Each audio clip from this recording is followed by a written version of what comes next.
The tall, magical tower of Bogomeren rose against the backdrop of the starry night sky. Strange, disturbing sounds emanated from its depths. Someone was telling a man to gather his strength and not dare lose consciousness, because they weren't done with him yet. Chains were visible all around, and anatomical posters of the human body hung on the walls. An order was given to administer the stimulant again. In total, he lasted 461 seconds. Today, he lasted a little longer with this reagent. Given these results, it can be said that this is a talented experimental subject, a truly useful thing. They were talking about a young man hanging from chains and bleeding to death. The man said that this was the 70-second stimulator of the magic power circuit. Can we already consider that the magic circle has been activated and the immunization vaccine suppressed? Another man looking at the test subject said that this was a good result. They also administered a stimulator that expands memory. In this magic tower, known as the strongest in the empire, the young man was slowly dying. Why was someone like him, whose gifted mind was recognized, here? In this secret laboratory, there were containers with ants everywhere. An order was given to forcibly activate the stimulant. After that, the prisoner began coughing up blood. His condition deteriorated noticeably. The young man screamed for them to stop. He couldn't take it anymore. He clenched his fists, bound by chains, and blood appeared on his wrists. The man said that this test subject was too noisy and added that he was waiting for a report after the experiment was completed. One of the young men told the head of the tower that he would do everything. He was still tormented by the question, why was he here? Why was he dying in the magical tower he had once dreamed of entering? One of the observers lifted the prisoner's head by his hair and asked how Verdun was feeling. He had to pull himself together and not lose consciousness. The observer said that the magician from Verdun had turned out to be useless, but he had managed to get cocky because people had praised his intelligence a little. That was why Verdun's life force and knowledge were now being extracted in a secret research laboratory. The young man told Verdun to do something clever, as usual, and prove himself. Verdun was kneeling, suspended by chains on his hands. His bloodied body was completely exhausted. The young man said that Verdun couldn't even lose consciousness in this state. The guy looked back and asked what Verdun was staring at. He saw that the experimental ants had scattered in different directions and ordered that this be corrected immediately. The assistants apologized to Weller. Weller said that Verdun was almost an insect.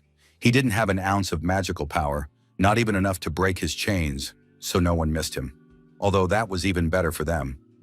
Thanks to him, they now had an S-rank experimental subject.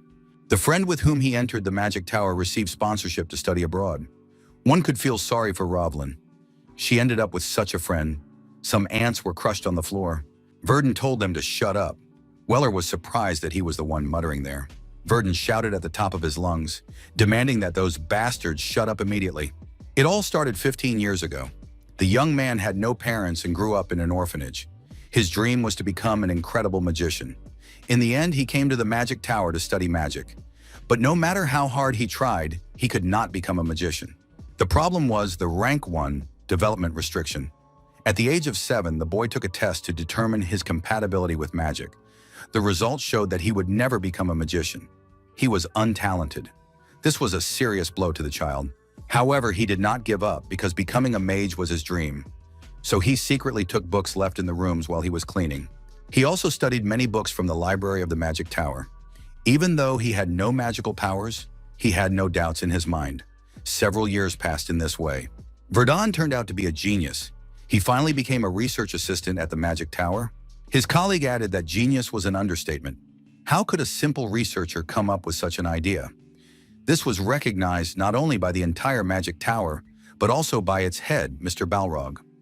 It was then that Verdun realized a truth he had not known before. His mind was not just talented, it was genius. Verdun thanked Lucar and said he needed to prove this thesis before the presentation. Lucard unexpectedly asked if Verdun had shown this to anyone else. Verdun admitted that he had only shared it with him. Lucard was the only close colleague who recognized Verdun. Perhaps he had a chance to remain in the tower not as a servant, but as a scientist. That's what Verdun thought until Lucard made his work public, passing it off as his own. Verdun found out too late and immediately went to the head of the tower. Verdun argued with Balrog that he was the one who had come up with it. The work disappeared the day before the presentation, and then Lucard presented it under his own name. The head of the tower asked if Verdun really meant to say that he was the author of the theory of multidimensional continuity. Verdun believed that the respected head of the magical tower Bogomirn, Balrog Besias, would not leave the matter at that. The young man said he was ready to explain everything from the beginning. Balrog replied that it was all very surprising. The head of the tower added that he did not know that there was such talent among ordinary researchers. Balrog smiled and told Verdun to come to his laboratory in 2 days, when the moon would be hidden. Now he wondered if he hadn't gone to the head of the tower that day, if he had run away from the tower then, would he have been able to live normally for the next 7 years? That's how he was forcibly confined to the head of the tower's laboratory. Weller called the prisoner a pathetic nobody who was always resisting. Tomorrow they would have to increase the intensity of the experiment. Verdun became a day laborer and a nighttime subject for experiments. Verdun was told that they would try to create a magic circle on him to confirm his theory. They would inject drugs into his veins and observe his reaction, testing the effectiveness of new potions. Now the young man's life would be completely devoted to the magic tower. No one believed Verdun when he tried to reveal the truth. In response, the head of the tower threatened to destroy those dear to him. The young man thought that now everything was over. What could he do? The boy closed his eyes and images from his childhood floated before him. He was running after a girl named Rovalyn. He remembered his childhood. When she grew up a little, Rovalyn suggested that they become great magicians. The girl asked Verdun to promise her that. The young people crossed their fingers and made a promise to each other. Verdun wondered if his potential for development had been a little higher. Could everything have turned out differently? At that moment, the young man was in a solitary cell, which was filled with ants. Was it really all over? Verdun thought he heard that sound again. He heard it every time during the experiments. Did he still have any strength left? Maybe it would be better to just fade into oblivion? Verdun crushed one of the ants. The young man caught himself thinking that it was too early to give up. After all, he didn't want that. Nothing was over yet.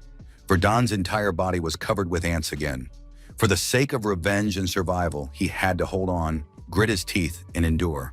A voice inside told him that Verdun would be reborn and would never be trampled on again. He would gain great power and exceed his own capabilities. Verdun decided that he must sharpen the blade of revenge for the past 7 years until it was razor sharp. The young man decided that he was not broken and would be able to solve this one and only problem. In the face of great power, it is not enough to be smarter than others. It is necessary to challenge fate, disregard the boundaries of theory, and complete the creation of a method for restructuring the body. It is necessary to develop a theory of resistance to the heavens. Verdun clearly decided that tomorrow he would surpass his abilities. The prerequisites for this already existed. The long-awaited theory of defying the heavens, which would allow him to restructure his body, was completed at the moment he accepted his death. Now all that remained was to prove it. This artifact could allow him to use magic once. Verdun decided that magic would develop in him in the course of further activity. Verdun decided that tomorrow evening he would regain his freedom. A long night passed, and finally the day came when the young man had to carry out his plan. In the morning, Veller said it was time to clean up the laboratory. The blood had to be wiped away and the cuts healed. Had Verdun really cried all night after this little experiment? The festival was coming soon, so there was no time to slack off. Once in the laboratory, Verdun began to tidy everything up, carefully cleaning everything. Rovalyn appeared in the office and asked if he was cleaning up alone. Verdun asked why Rovalyn was there. The girl replied that she had come to say goodbye to her friend before leaving. Verdun remembered that Rovalyn had told him that she would now be studying abroad in the magical city of Rune. Only the most talented students of the Magic Tower are granted such a special privilege. Verdun congratulated the girl and expressed his hope that everything would go well for her. Rovalyn said that her offer was still open and that he could go with her to Viren. She noted that he would not have to deal with ignorant fools who despised him. Verdun would be able to find new opportunities to study magic. The girl blushed with embarrassment and told Verdun not to misunderstand her. She just wanted someone to talk to, that's all. Verdun smiled politely and said that he would stay here and write to her regularly. Verdun looked sadly at the departing carriage. Rovalyn knew nothing. She did not know what was really going on here. The young man heard a voice behind him demanding that Verdun follow him immediately. Verdun was grateful to the girl for one thing. She did not interfere with his plan. The Magic Festival was one of the most famous holidays in the world. It was dedicated to the construction of the first Magic Tower and celebrated the rebirth of magic. It was the busiest day in the tower. When the festival begins, all high-ranking magicians go to large cities. Only low-ranking ones remain in their places. Verdun knocked on the door and entered. The man asked what brought him there at such an hour. The young man replied that the head of the tower had asked him to tidy up the treasure vault. The man said that he should have asked permission in advance. Couldn't he have thought of that? The manager allowed him to enter the vault, but warned Verdun to be careful and not scratch anything there. Verdun said he understood and opened the door to the treasure vault. The first thing the young man did was activate the artifact that blocks sound. To do this, he just had to put his hand on the corresponding sphere. Verdun decided that this was the moment when everything would begin and descended the magical air staircase. The young man saw magical rings and dials in front of him. He was interested in the second circle, an ancient artifact, the creation of which had cost the head of the tower an astronomical sum. It allowed the mage to use 3 spells and temporarily awakened the hidden talents of its owner. Verdun decided that he would need a staff to carry out his plan. To take it, he had to disable the protective magic circle. It required unlocking a 7th level spell. The head of the tower had cast it himself. For 7 whole years, our hero studied how to remove the spell. Verdun decided that he would destroy what the head of the tower was so proud of with his own hands. One of the people at the table complained that everyone else was enjoying the festival, while they were forced to guard the source of power. The second person said that there was nothing they could do about it, because they had drawn the short straw. The man with a huge mug in his hand said that was exactly why he was putting up with it. If it were a matter of skill, he would definitely have been chosen. The door opened and Verdun appeared in the doorway. The man said that the guy had arrived just in time and should bring more drinks. This man declared that when he became the head of the tower, he would no longer drink cheap alcohol. His colleague remarked that it was not easy to become the head of the tower. Verdun turned around and left the room with his staff in his hand. The man declared that he would definitely become the head of the tower. His colleague promised him free drinks in connection with this. Verdun waved his staff and began to carry out his plan. The man asked what the young man was doing. The man at the table asked if Verdun had gone mad. The young man did not expect such a reaction. The man jumped up from the table and shouted how this traitor dared to try to harm the mage. He would have to knock some sense into him. A 3rd level magic spell, Tsunami, was used. A surge of excess energy appeared in the room. Verdun responded with a 3rd level Earth Spear spell. The tsunami was broken and suppressed. The mage saw the Earth Spear rapidly approaching him and did not even have time to be afraid. As a result of this attack, the mage was wounded in the chest and began to bleed. Most of all, he did not understand how Verdun was able to do this. After all, he was only a pitiful 1st level. How did he manage to use magic? Verdun asked if the mage was surprised that the test subject was capable of such a thing. This is what happens when you play too much with people. It was the first time Verdun had seen the source of the magic tower's power so closely. It took 7 years to reach this point. Now, using the mana from the source, the young man would begin his confrontation with the heavens. If he failed, he did not know what would become of him. However, if he doesn't try, he will never know for sure. With a staff in his hand, the protagonist found himself in the center of the magic circle in front of the source of the magic tower's power. The reformation of his body began, and lightning flashed around the young man. The confrontation with the heavens began. Verdun screamed from the strongest surge of excess energy that burst out. A huge, powerful beam of light burst out of the tower and shot vertically into the sky, illuminating everything around it. The man traveling in the carriage noticed this colossal burst of energy from the source. The reason became clear. The head of the tower realized that someone had broken into his magical tower. Verdun, staff in hand, climbed out from under the rubble of the destroyed building. The force was so destructive that it swept away the entire structure. If he was still alive, then everything had worked out. The young man looked around and saw someone approaching him at great speed. Could it be the head of the magic tower? He must have sensed that something had happened to his people. The head of the magic tower saw the destruction and headed for where his tower had just stood. The head of the magic tower couldn't believe his eyes. Could this be the magic circle of teleportation? How dare he touch the magic tower? The Balrog shouted that whoever it was, even the emperor himself or a small child, he would be found and destroyed. Verdun thought he really wanted to sleep. He couldn't even move. It would be nice to stay here a little longer. Where did the sound of water come from? Where was he now? The young man looked into the water and saw his reflection. What had happened? Why had his appearance changed? His chestnut hair had turned ash gray. His black pupils had lightened and his eyes were now pure blue. Verdun had become a completely different person. Could something have happened during the reconstruction of his body? Verdun thought that he had dealt with those people from the magic tower and overcome the opposition of the heavens. Before the head of the tower could find him, he quickly disappeared using teleportation magic. Verdun had never seen such a forest. There were no such plants in the magic tower. That meant he had teleported across half a continent. In other words, the young man had managed to transform his body and escape in time through a pre-prepared magic circle. Verdun shouted loudly that he was finally free. The young man wondered how the head of the tower was feeling now. He must be furious. If the tower was destroyed, they would have to find the culprit and learn that their lab rat had escaped. However, this was not enough to completely destroy the magic tower. They may have lost their employees, but the head of the tower would definitely take countermeasures. Besides, it was not for nothing that Balroga Bessian was called the Almighty Man. Verdun thought that would be enough for now. The towers would be rebuilt, and in the meantime, he would become stronger in order to carry out his revenge. Verdun decided that he would destroy everything the head of the tower built before his eyes, and his name would be preserved in history. Revenge and fulfillment as a mage. These were the protagonist's goals. He decided that he could say goodbye to the magic tower. In the forest, there was a monster trying to chop a box with an axe.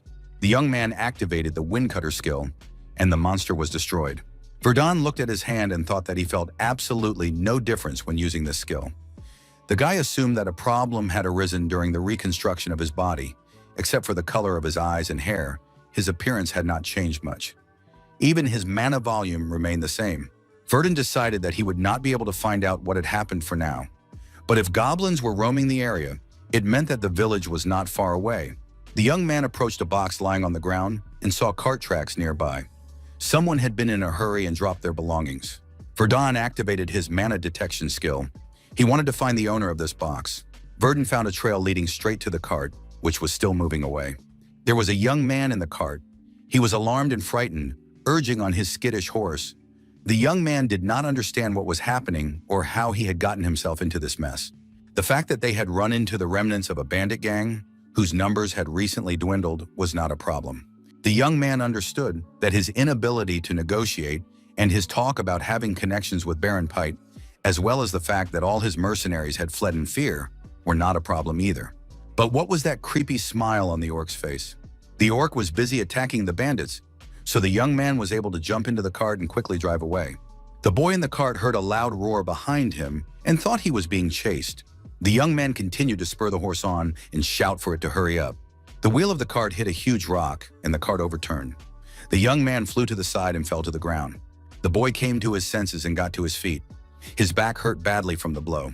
The young man looked around and saw someone's eyes glowing in the dark forest. There were many of them. Danger was approaching. Monsters emerged from the forest. There were many of them, and they looked scary and terrifying. The young man couldn't believe that monsters could destroy him after all. The bloodthirsty monsters, brandishing their weapons, rushed at the young man. He thought it was the end. The next moment, a stone wall appeared around the young man on all sides. The monsters couldn't reach him. The young man found himself completely inside the stone mountain. The man watching from the sidelines thought that they should have left an air hole for the young man. Verdun, for it was he, jumped onto the hill and decided that he would be able to deal with the monsters before the guy suffocated. Verdun decided that this was his first real fight, not counting that goblin. The monsters, showing their fury, rushed at the protagonist. Verdun thought this was a great opportunity to test his abilities. He used fire magic. In the next moment, multi-fire arrows flew at the monsters, instantly burning their targets. The leader of the monsters gave orders to surround and neutralize this man. Verdun activated the whirlwind skill immediately after the multi-fire arrows. This was followed by a double spell. It was the use of two skills at once. A wave of fiery arrows rained down on the monsters. Verdun controlled their direction with his hands. The protagonist was surprised because previously he would not have been able to destroy even one goblin. The increase in strength was obvious. After a while, Verdun looked around. No one was left alive. He thought that this guy needed to be freed before he suffocated. Otherwise, why had he come all this way? Suddenly, a huge monster appeared behind the young man. Could it be that it had survived? After a while, the young man was driving his cart again. He said his name was Conrad and that he would never forget today. Behind him in the cart was Verdun. The young man asked how he could thank his savior. Verdun told him to watch the road, otherwise the cart might overturn again. Conrad asked the passenger if the horde of monsters posed a danger, or at least a threat to him. The protagonist thought that this guy talked too much. Verdun believed that it was actually a little dangerous. At the very moment when our hero realized that one monster had survived after all, there was no time to think. Verdun dodged the monster's attack and activated the wind cutter skill. The monster's head flew off to the side. The young man said there was nothing to worry about. Verdun asked Conrad how often monsters appeared in this area. He had heard that thieves usually avoided places where monsters lived. The wagon driver replied that this was the first time he had encountered them here. Conrad added that this forest was under the control of Baron Pate. The young man added that he had often exchanged letters with him as a child. He had been told that thieves in this area had been exterminated. That was why he had taken the usual route without taking other mercenaries with him. However, luck had abandoned him today.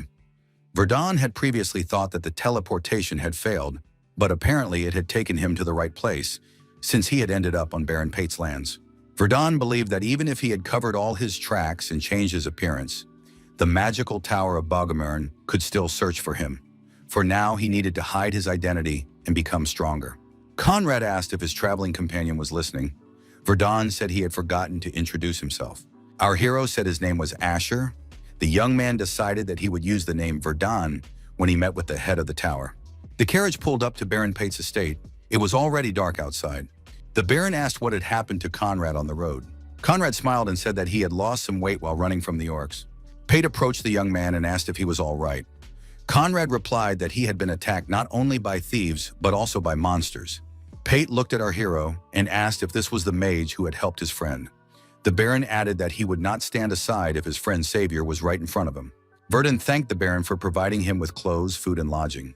The owner of the estate remembered that he had not yet introduced himself to his guest. His name was Baron Pate Henrod, and he was the steward of these lands. Pate pointed to the table laden with delicacies and asked if Asher liked the food. The protagonist replied that it was simply amazing. Pate added that he had prepared 5 million elks for saving Conrad. When could he give them to the young man? The Baron also added that, if the young man did not mind, he would prefer to hire him for work. The pay would be decent. Verdun understood that he needed funds to achieve his goal. In addition, he would be able to train his magical abilities in battle. The young man asked the Baron what kind of work it was. Pate said that a few days ago they had found bodies hanging in the South Forest. The investigation showed that they were all residents of a neighboring farming town. The town itself was found in ruins. Pate continued, at first they were not sure who was responsible, but later learned that it was the work of bandits. However, after searching the entire area, they found nothing. It was as if all traces of them had been erased by magic. Asher suggested that there might be a mage among the bandits. Pate admitted that it all looked rather suspicious. Asher asked when the Baron planned to pursue them. Pate replied that it would be in 4 days. At the appointed time, a knight approached the young man and said that he represented Baron Pate. He was also responsible for this task. His name was Enoch. Enoch Harris said that the dark-haired guy's name was Harris, and the young guy's name was Peric. The protagonist greeted the knight and said his name was Asher. The young man thought it would be a good opportunity, but did not expect to have to chase bandits.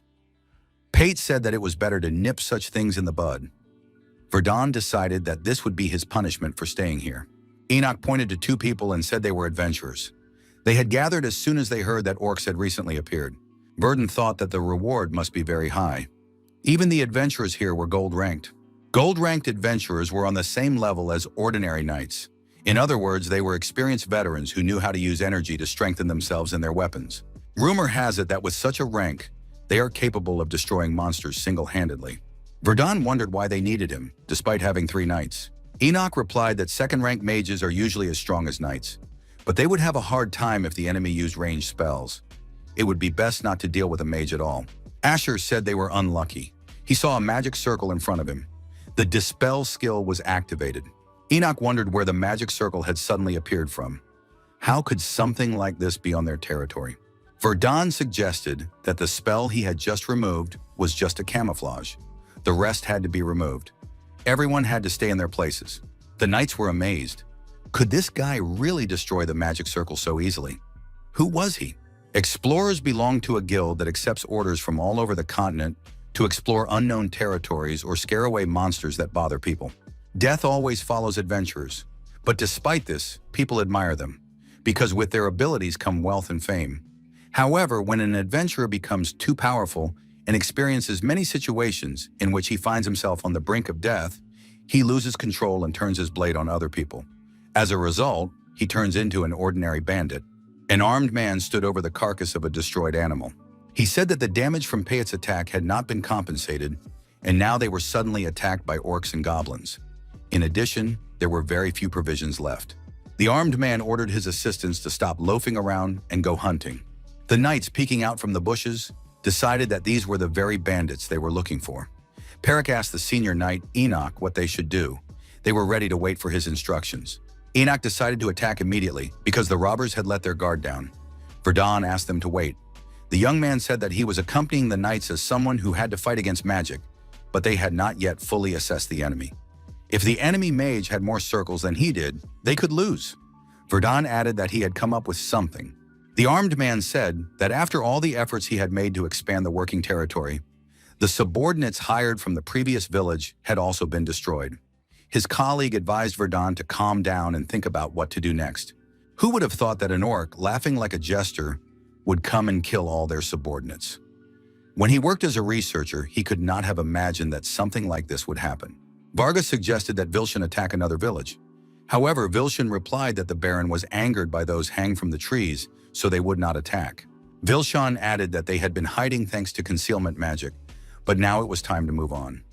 They say there is a town called Martis nearby. They could loot the neighboring village. Suddenly, a fire attack was launched against these people.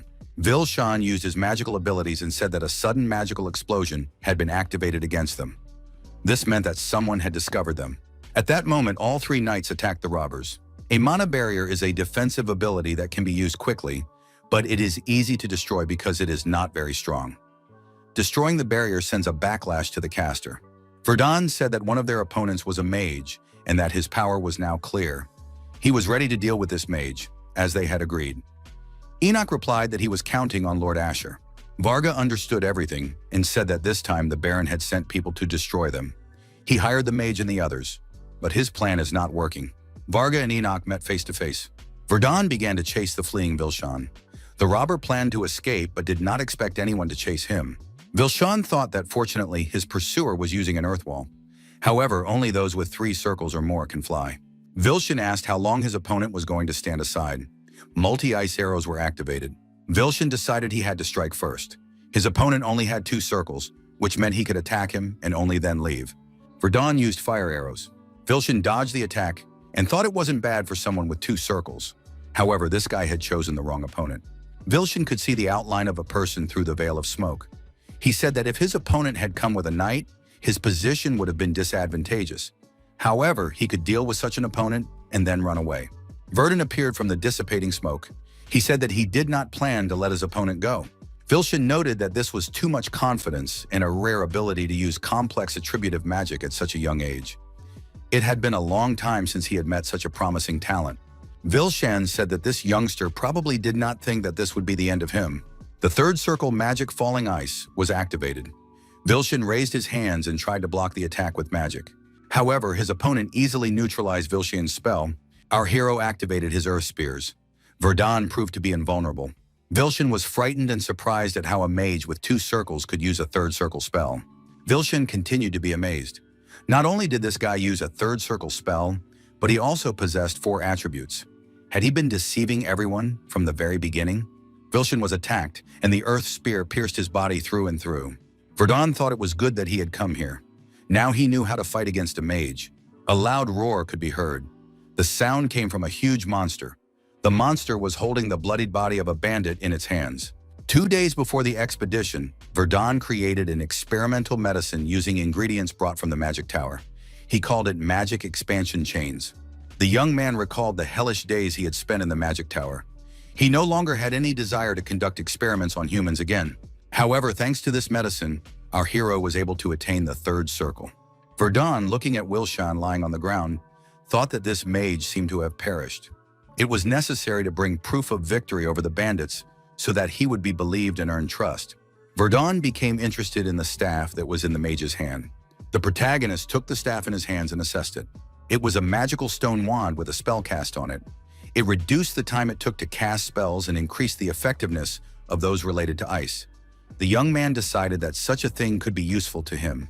Pate appeared nearby. He asked if Verdun was okay. Pate said that when they had dealt with all the bandits, he began to worry about Asher. Our hero apologized and noted that his opponent had turned out to be stronger than expected. so it took a little longer than anticipated. Perik suggested that, judging by the destruction around them, the fight had been very difficult. Verdun asked if the knights had dealt with the bandits.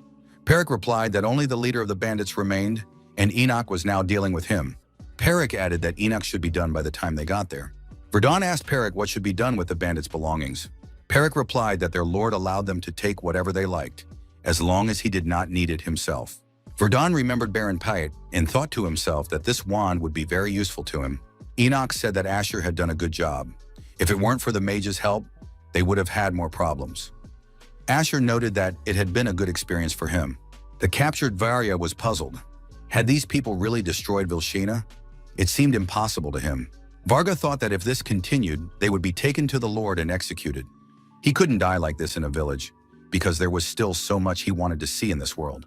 Varga decided that he had no choice and needed to escape immediately. He jumped to his feet, pushed the knight away, and ran toward the forest. Varga looked at his opponents and thought that without Vilshan's magic, he would not be able to defeat them.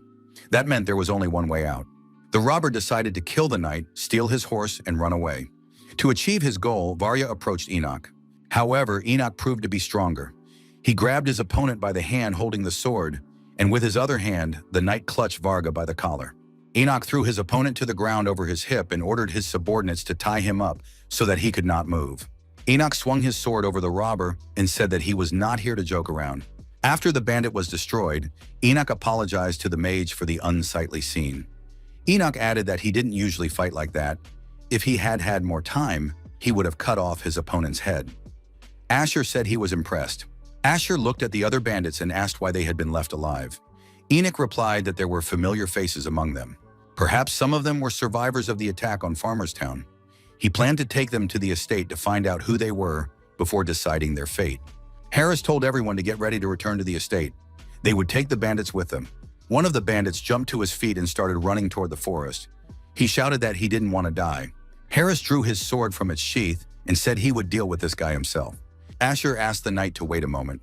The fugitive disappeared into the forest but immediately cried out and began calling for help. Verdun said he could smell blood. The fugitive's bloodied head flew out of the forest. The knights couldn't believe it. Were there really orcs hiding in the forest? Asher said it was quite possible. A huge monster emerged from the forest. It was the one the adventurers had been unable to defeat. Verdun wondered if this monster could really be called an orc. Moreover, our hero sensed that this monster was not alone. A dozen similar creatures followed him. Most likely, the knights were facing the leader of these creatures. This monster resembled the one from last time. The corners of its mouth were long, making it appear as if it were smiling. Its height was impressive. The monster towered over the other members of its species. Verdun thought that it must be an advanced level. The leader of this pack gave the order to attack the knights. Enoch ordered the knights to take up defensive positions. First, they needed to focus on the goblins. They would worry about the orcs later. Enoch jumped high into the air and struck the monster leader in the chest with his sword. The monster fell to the ground and growled loudly, bleeding profusely. The huge monster grabbed a small green goblin and squeezed it tightly in its fist. What the knights saw shocked them greatly. The monster ate the green goblin. Only bones remained. After that, the leader of the pack got to his feet and picked up his sword. Verdun was surprised because the monster had healed itself after eating its fellow creature. Enoch suggested that they would not be returning home safely. The monster swung and threw his huge sword at the knights. The knight put his blade forward and barely managed to parry the attack. But why did this orc suddenly throw his sword? The orc's sword shattered into small pieces. The shards of the broken sword pierced Harris's body. Bleeding profusely, he cried out loudly. Enoch shouted for Perik to be careful. The unarmed monster approached him, but when did he have time? Perik decided to simply strike the monster's arm, which he did. However, Perik's sword got stuck in the monster's arm, and it was impossible to pull it out. The next moment, the Earth Spear skill was activated. The monster was subjected to an intense attack. Asher shouted for Perik to step back a little and stand behind him. Perik did so, and said that he was fine now. Perik was upset. He didn't know what to do, because now he couldn't get his sword back. Asher suggested that the monster's recovery speed and physical endurance had increased after it ate the goblin. Perik said he had struck with all his might, trying to wound the monster's arm. He had never heard before that orcs could be so strong. Perhaps this was a special creature from the legends? Recovery and strengthening through absorption, control over those below. This monster was clearly different from an ordinary orc. Its strength was comparable to that of a knight. Verdun thought that if that was all, then this monster was too weak to be called a special being. Ordinary spells have limits. Even if more magic is invested, the area of effect will not expand beyond a fixed size. If the limit is exceeded, the magic itself will fade away. Such is the law of magic. However, there is one spell without limits, Earth Control. Verdun activated this spell, and everything around him was subjected to the effects of excess energy. The knights cried out that the earth had begun to shake. First monsters, now an earthquake. Enoch ordered them to remain calm and not leave their positions, because this was the magic of their mage, Asher. After the magic was cast, the situation on the battlefield changed slightly. Enoch said that it was difficult to remain calm in such circumstances. The people found themselves on a small plateau in the middle of a huge pit. The monsters tried to attack the plateau, climbing up it by any means possible. Asher activated the third circle spell, Fireball. The monsters below were subjected to a fire attack. Perek said that monsters burn well. Enoch told Perek to stay calm. Perek added that he enjoyed watching the orcs burn. The third level spell, Fireball, has no limit to its expansion. However, there are no mages who use this spell as their main one, as it requires an incredible amount of mana. These costs do not justify the result. Verdun thought that if he had enough mana, the spell would be more powerful than a third level spell. However, this was beyond his capabilities. The huge orc continued to devour the goblins, so even despite the fire, it remained alive. Asher said that if this monster did not want to burn, then he would have to use the wave skill against it. Holding the newly acquired staff in his hand, Asher jumped off the plateau straight towards the monsters. Multi-ice arrows were activated, and the winter hurricane skill was used. The protagonist decided that he had to freeze this monster until it was completely stiff, leaving it no chance of escape. The double spell, Arrows of Bitter Cold, was activated. The protagonist decided that even if this monster was capable of infinite regeneration or was immune to pain, it would be unable to move while frozen. The Ice Sphere skill was activated. The monster was captured. The magical city of Virent. The interlocutors, sitting on the veranda with a cup of tea, discussed the latest news. The young man said with surprise that the magic tower had closed. Now he had definitely seen everything. They say that the tower's energy source exploded. The elderly interlocutor asked if the young man believed this. Most of the magicians had perished, and the tower itself had ceased to function. The extent of the damage was too great for the explosion of the source to be the only cause. The man said that it was divine punishment or that someone had orchestrated the explosion.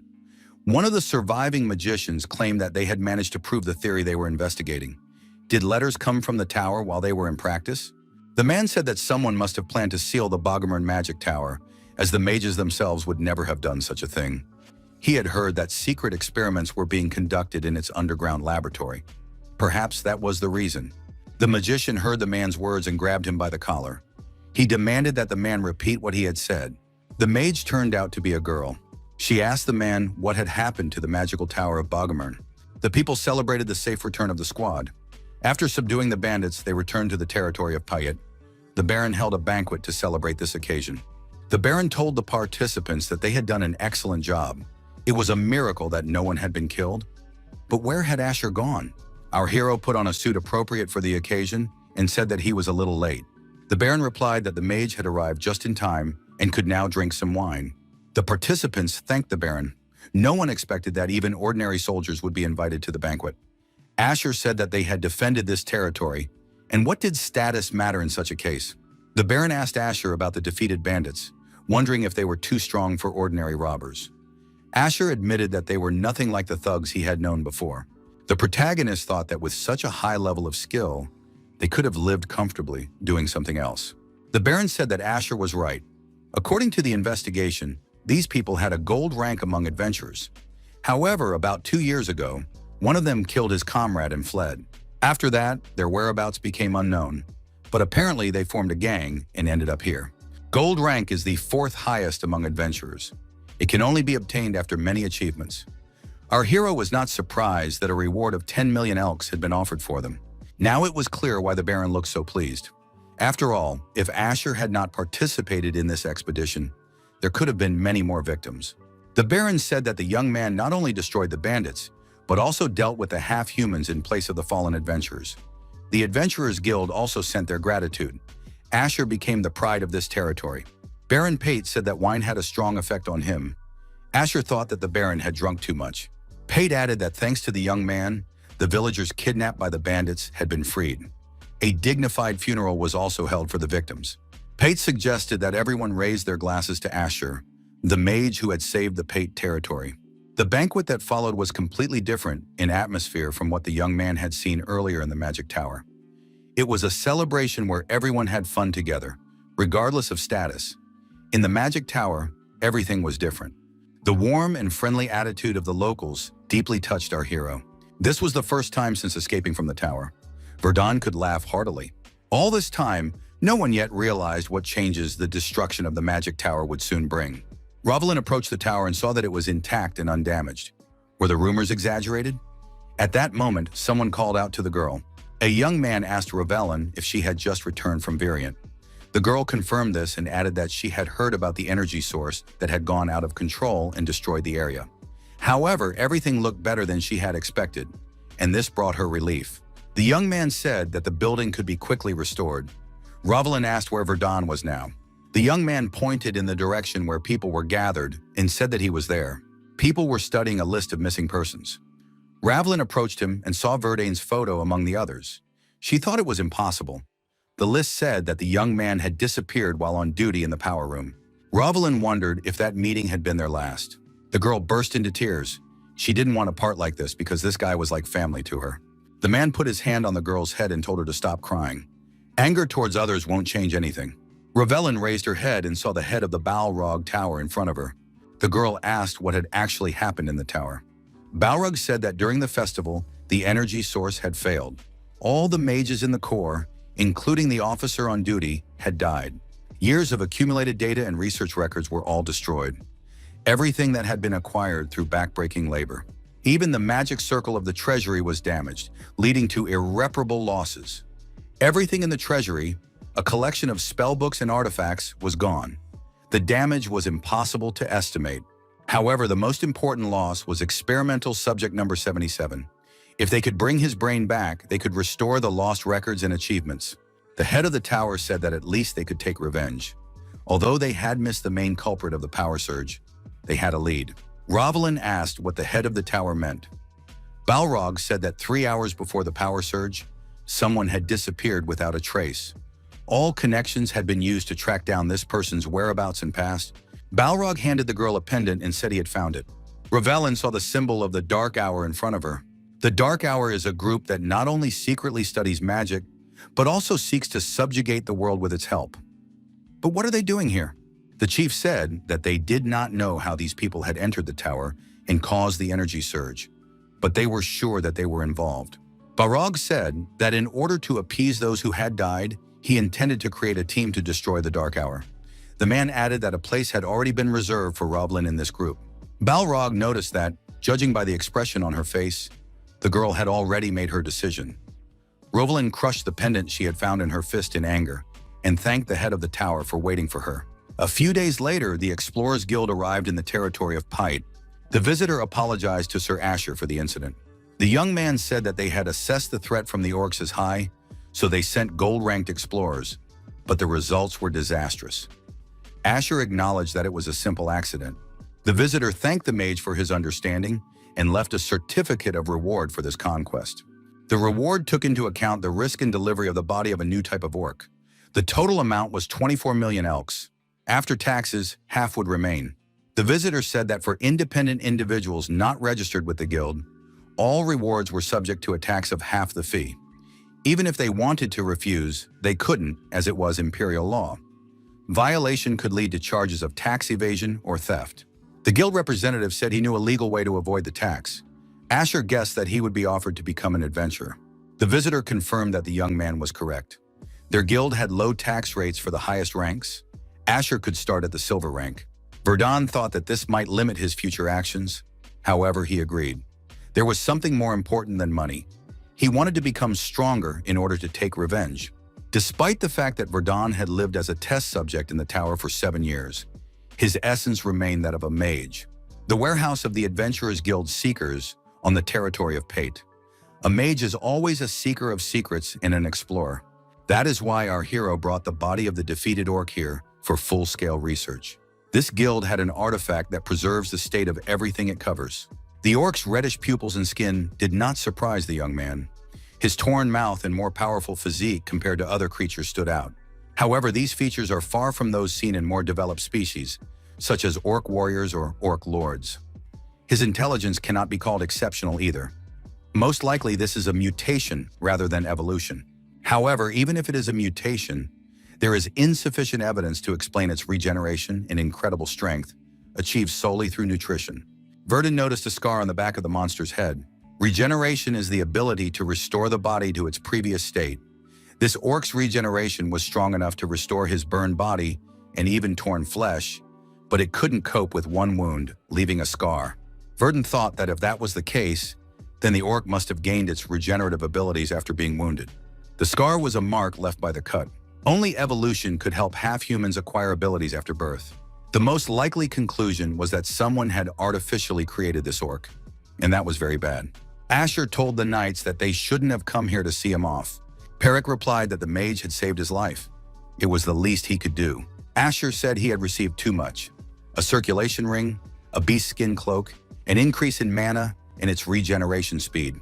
Enoch told Asher to relax because it was a well-deserved reward that rightfully belonged to him. Perrick said goodbye, adding that if Asher visited a branch of Conrad's trade guild in another city, he should just mention his name. The mage would not regret it. A border village between the territories of Pate and Martis. Verdun canceled flight mode and descended to the ground. After studying the map, the young man realized that this was the only territory between them. If he stayed here for the night and went to the city tomorrow, it would be perfect. Verdun saw two people talking and thought that there might be some useful information here. He decided to eavesdrop a little and find out what was going on. The Whisper of the Wind skill was activated. One of the interlocutors said that the problem was definitely with the goblins. After all, they had stolen all the livestock, and they had to pay a lot of money to hire adventurers, even though they claimed they could handle it themselves. The other person added that someone might get hurt. Asher continued to stand and listen. One of these people said that subjugating the goblins was the adventurer's job, and that by tomorrow morning everything would be over, so there was no point in complaining. Their services were expensive. Verdun wondered if the goblins were really here. To ordinary people, they are just insects. They start with petty theft, but when there are many of them, they attack villages, steal goods, and eat people. Therefore, when goblins are discovered, the standard response is to call in adventurers. Verdun thought there was nothing unusual about that. One of his companions asked if the rumors that James had seen a monster in the forest were true. Another remarked that the village elder had forbidden them to talk about it. This was a few days ago. James went to check the trap he had set in the forest. A wild beast was caught in the trap. James heard the squeal of a wild boar and turned around. James saw a goblin with a torn mouth, larger than a normal orc. It was devouring the boar. Verdun did not expect to hear such a thing. A large goblin with a torn mouth. The young man thought it was difficult to accept this as a coincidence. The goblin was killed by an arrow that hit him right in the eye. It was the work of hunters who happened to be in the nearby forest. Myrna, a silver-ranked adventurer, asked with a bow in her hands if she had gotten better at shooting. Loke, a silver-ranked adventurer, sighed meaningfully in response. Loki said that Myrna was bragging about hitting a target that was really close. The other adventurers asked the two to stop arguing. They were on a mission after all. Iris asked Mild if he had found any traces of goblins. Mild pointed and said that there was a cave that looked like a goblin lair. Iris noted that it was a totem made of animal and human bones, a symbol of the highest species of hobgoblins. They should be careful to ensure everything went smoothly. Iris added that the first thing to do was to destroy all the warning devices and totems before entering. The mage Iris activated her piercing gaze skill. Now all the adventurers could see perfectly in the dark. Iris noted that even without a lantern, they were no longer afraid of the darkness. Loke said that this was to be expected from a leader. She could always be relied upon. The young people cautiously entered the cave looking around. Iris looked back, and Myrna asked what was wrong. Iris replied that she thought she had sensed mana. Deep inside the cave, goblins worshipped a sacrificial fire containing the bones of creatures they had destroyed. Suddenly, one of the goblins was pierced by an arrow shot from a bow. The arrow pierced his head and he fell backward. The adventurers rushed at the goblins with cries. Myrna said that everything was going smoothly and that they would probably finish quickly. Iris warned Myrna not to let her guard down. The adventurers saw the entrance to another room in front of them. What did this mean? Myrna said it might be the hobgoblin's lair and went to check it out. Iris reminded her that if anything happened, she should give the signal. Myrna went further and saw many destroyed goblins. Who had done this to them? Loki followed the girl and asked what had happened there. Myrna heard something that sent a chill down her spine. The young people saw a monster eating its younger brothers. Goblins. The adventurers were stunned. A giant monster was devouring its own kind. Was it some kind of mutant? No one had mentioned that they might encounter something like this. Now, they needed to focus on destroying this mutant. If it was alone, they could handle it. Iris explained the plan of action. Iris said that Myrna would attack the monster's right eye, Mild and Loke would distract the creature, and she herself would finish off the monster. Myrna crept as close to the monster as possible and took aim with her bow. The arrow flew out and hit the right eye right on target. Blood spurted in all directions, and the monster screamed in pain. Loke jumped at the monster and struck it on the head with his sword. At that moment, Iris activated her mana explosion skill. Magic circles were used. The wounded monster grabbed the nearby goblin's body with its huge hand. It swung its arm and the goblin flew towards Iris. Loke was surprised. Did it really throw the goblin? He shouted at Iris to duck immediately. Unexpectedly, the air rail skill was activated, and the flying goblin collided with an obstacle, changing its flight path. The goblin's body hit the cave wall next to the adventurer, leaving a huge bloody stain. At that moment, Myrna fired several more shots from her bow, and all the arrows hit the monster's head. The monster lost its footing and collapsed to the ground. Myrna ran up to the commander and asked if Iris was okay. The girl replied that she was fine. Iris thought that if the goblin had hit her, she would have surely died. However, the trajectory of the body changed during flight. How was that possible? Myrna said that in any case, the mission was accomplished and no one was hurt. They had to hurry to the village to receive their well-deserved reward. At that moment, someone was watching the adventurers from the depths of the cave. Verdun, who was nearby, thought, "It's good that everyone is safe." He decided that it was worth using his invisibility to watch what was happening. Thanks to this, he noticed one of the laboratory's research objects. All the objects the protagonists had encountered since escaping the tower had one thing in common: a wide mouth resembling a jester's smile. However, this goblin was different from most. Unlike the others, it did not possess increased physical strength and did not regenerate. It did not become stronger by devouring its fellow creatures. Perhaps it was just a large goblin or an unsuccessful experiment. Iris decided not to leave, but to check if any of the goblins were left. She told Myrna to watch the surroundings while Loke and Mild chose other paths. Verdun noted that the girl mage had a good sense of mana and knew how to lead a squad. She had sensed his mana before entering the cave. He thought it was good that she couldn't track him down. Suddenly, another person appeared in the cave. He said, "Did someone come here while I was away?" Iris noted that this man did not seem like an adventurer. Who was he? He should not come any closer, or she would use a spell. The man apologized for not introducing himself right away. He said he was the guardian of this place, the very place they had destroyed. The stranger said that the monster shouldn't have been so active. However, he even managed to build a totem, thereby attracting attention. Brain manipulation wasn't enough to completely subdue his instincts. The stranger asked if the adventurers had noticed anything strange about this goblin, any unusual behavior. The stranger concluded that, judging by the adventurer's silence, this monster was simply larger than usual. If the professor found out about this, he would be extremely upset. The man said that what was done could not be undone. It was better to start with what could still be fixed. That meant that all these adventurers had to die here. Iris asked if this guy really meant that he was ready to fight them alone. The stranger confirmed this. Because of them, this specimen had died, and the experiment had been limited. Even if that hadn't happened, there was no guarantee that they wouldn't tell anyone about what they had seen and about the cave itself. Iris asked what would happen if they promised not to tell anyone anything. The stranger replied that he was not interested in their guarantees. In any case, he was not going to let them go. The villain drew his sword from its sheath and said he really wanted to hear their screams. He asked which of these adventurers was ready to die first. Someone said that only this guy would die here. The stranger laughed and said that it was just bravado. However, he immediately tensed up because the voice came from behind him. Who could have said that? The voice said that it was this guy who was trying to show off and appear tough when he said he wanted to hear their screams and asked who was ready to die first. A protagonist appeared between the adventurers and the stranger. The young man said that he wasn't going to interfere if this man hadn't crossed the line. The man in black was indeed ready to destroy all the adventurers. Verdun noted that this stranger called the goblin a test subject. He also mentioned someone behind the scenes whom he called a professor. Verdun decided that this was undoubtedly related to the Jokers, monsters with slit mouths. The stranger asked who was standing in front of him. Verdun replied that he did not consider it necessary to answer that question. The villain said that it would not change anything. This guy would still be destroyed and die by his hand. Verdun used the multi-fire arrows skill and directed the attack at the villain. At that moment, a mana pulsation occurred, and the opponent was blown back by the shock wave. Verdun realized that his opponent had increased movement speed. He had definitely become stronger with the help of energy. His sword strikes were lighter than those of the knight from Pate. However, his speed was significantly superior to theirs. It would not be possible to end the fight with a single blow. He would have to change his strategy. The villain said that his opponent was using magic too quickly. In that case, he would also have to increase his speed. Verdun activated the skills Winter Wind and Ice Spike. At the same time, he used Double Spell. The villain was surprised. Was his opponent really capable of using the elements of ice and wind at the same time? He clearly couldn't be underestimated. An ice peak explosion occurred, and fragments flew in different directions. The villain said that it looked impressive, but if the attack did not reach its target, it was all meaningless. The stranger in black attacked the hero with a sharp lunge forward with his sword.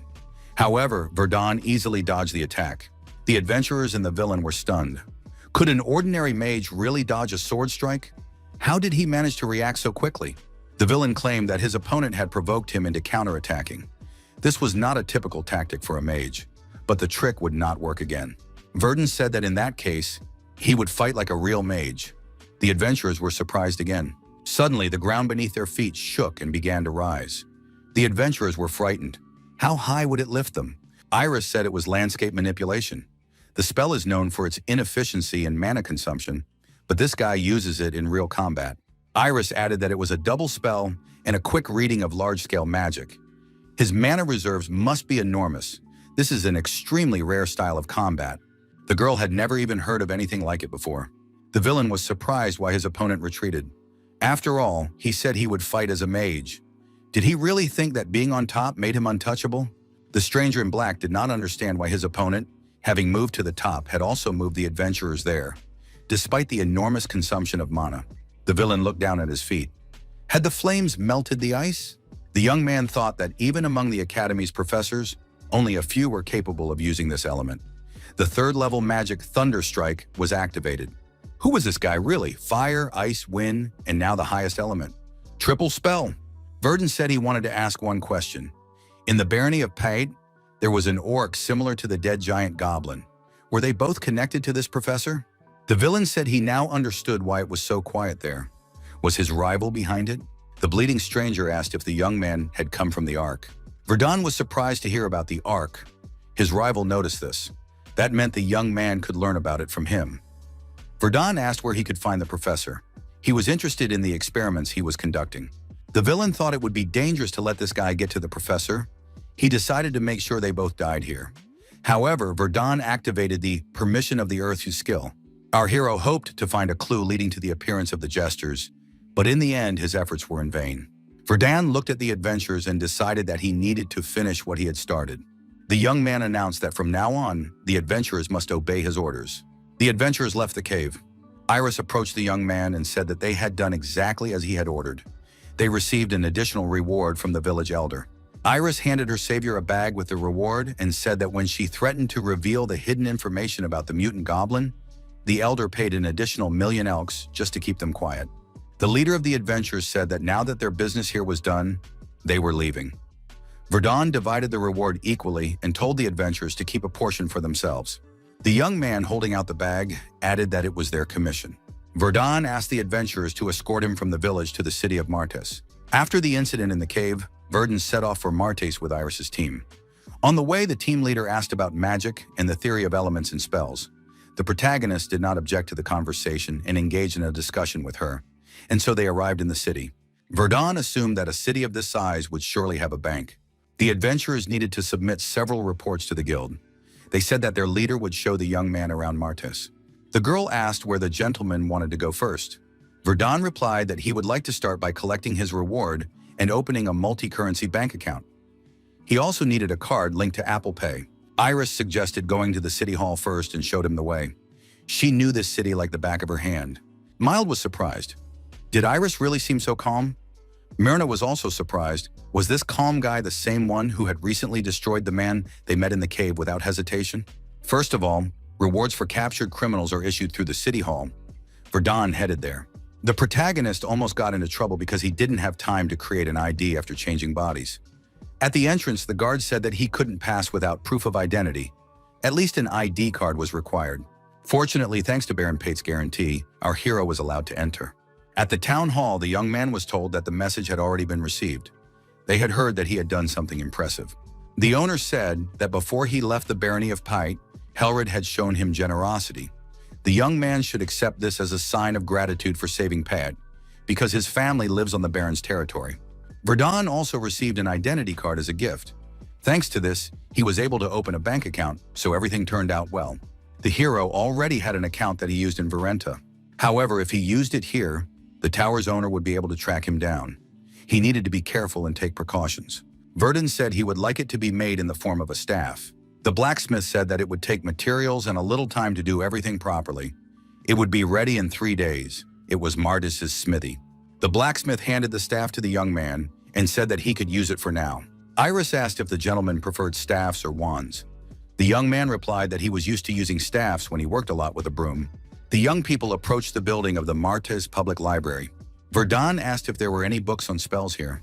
Iris replied that there should be such books, but perhaps not at a level that would satisfy the magician. Verdun said that basic beginner-level books would be fine for him. In the large hall of the library, Verdun selected a huge number of books. The clerk said that this was simply impossible. Verdun handed the clerk his card and told him to charge the books to that account and deliver them to the top floor of the Lorix Hotel. The employee asked what books he was referring to. Verdun replied that he was interested in all the books he had selected. The clerk thought it was the biggest sale of his life. Verdun received his reward, opened a bank account, ordered a staff, and rented all the books on magic. Iris said she was very tired. Iris looked at the magician and wondered who this man was. She asked if she had taken him to all the places he wanted to go. Verdun thanked her and said that was enough for today. Iris was surprised, only for today. The girl remembered that she hadn't asked his name and asked how she should address him. The protagonist replied that his name was Asher. The girl could call him whatever she wanted. Iris suggested they switch to informal terms and communicate informally. Verdun thought that this girl was getting too comfortable too quickly. Iris decided that she had a chance to find out something that interested her greatly. She asked why Asher was in that cave. Verdun pondered how to respond. Should he tell the truth that he had saved them by accident? But that would be strange. He needed to come up with an excuse. Verdun said he had been following the man. Iris thought that sounded plausible. After all, Asher had indeed asked that man about some professor. Could Asher be a secret agent pursuing a shadowy organization? Verdun closed the book and said that he hadn't gained much from it, but it was enough for today. They could go back. Iris said she would walk him out since Asher was here for the first time. Verdun said he didn't mind. After a while, the young people said goodbye. Iris wished him good night and said they would meet tomorrow. The girl sighed with relief, sat down on a bench and said that they were finally done. Asher was indeed a very strange person. Iris thought that he had a very high level of magic because he could control all the elements. Such a volume of mana was impossible to measure. Even at such a young age, Asher has a theoretical understanding that even the professors at the academy don't have. In addition, he is able to explain everything. The girl thought that with such a handsome face, this guy must be very popular. She noticed that when you start talking to him, Asher gets strangely tense. It's almost like talking to a scarecrow. Or maybe he just relies on his looks. The girl blushed with embarrassment. She didn't understand why she couldn't get his face out of her head. However, among all the magicians Iris had met since graduating from the academy and starting work, this guy was definitely the most talented. You don't meet someone like that every day. Iris decided that the next day she would ask him more about elemental magic. Suddenly, there was a powerful explosion behind the girl, accompanied by a burst of bright flames. Iris looked back and saw that the explosion had occurred at the Lorix Hotel. The girl remembered how Asher had said he was staying at the Lorix Hotel. A human silhouette emerged from the flames. Iris thought anxiously, could it be Asher? The boss was informed that Sergen had been killed. The man asked who had killed him. His assistant said that traces of magic had been found in the cave. So someone else had killed him. In a fit of rage, the boss threw a glass of water at his assistant. The man calmed down and told his subordinate not to play dumb. He repeated the question, who killed Sergen? The assistant replied that they had not yet identified the killer, but had found evidence that someone had taken the order from the village.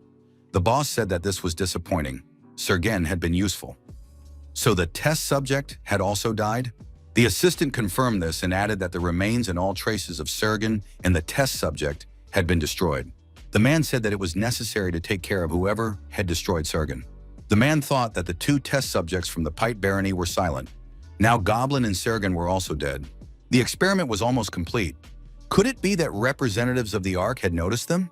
The lab owner told his assistant not to return until he found and destroyed the person responsible for Sergen's death. The assistant thought he would find the killer, whatever it took. Verdun entered the room with his staff behind his back, reading another book on the way. He was learning the cat's ear spell. The young man was surprised.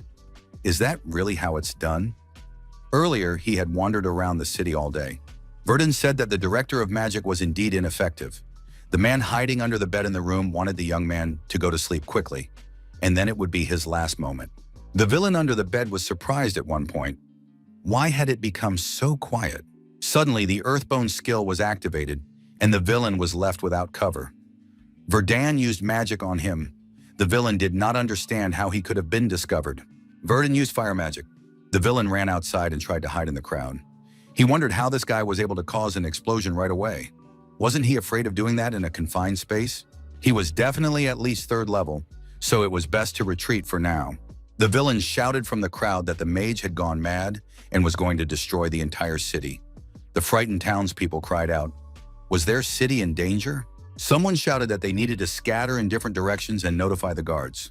Verdun watched the crowd, trying to find the killer who had not reacted to the detection of magic. However, he was impatient and made a mistake, as he did not completely hide his presence. Now his existence became even more noticeable. As noticeable as a black hole on a white page, Verdun noticed the fleeing criminal. The villain did not understand how he had been detected. How could this guy sense him? Who had the Ark sent to them? He had never heard of such a monster before. This guy did not care that there were civilians around.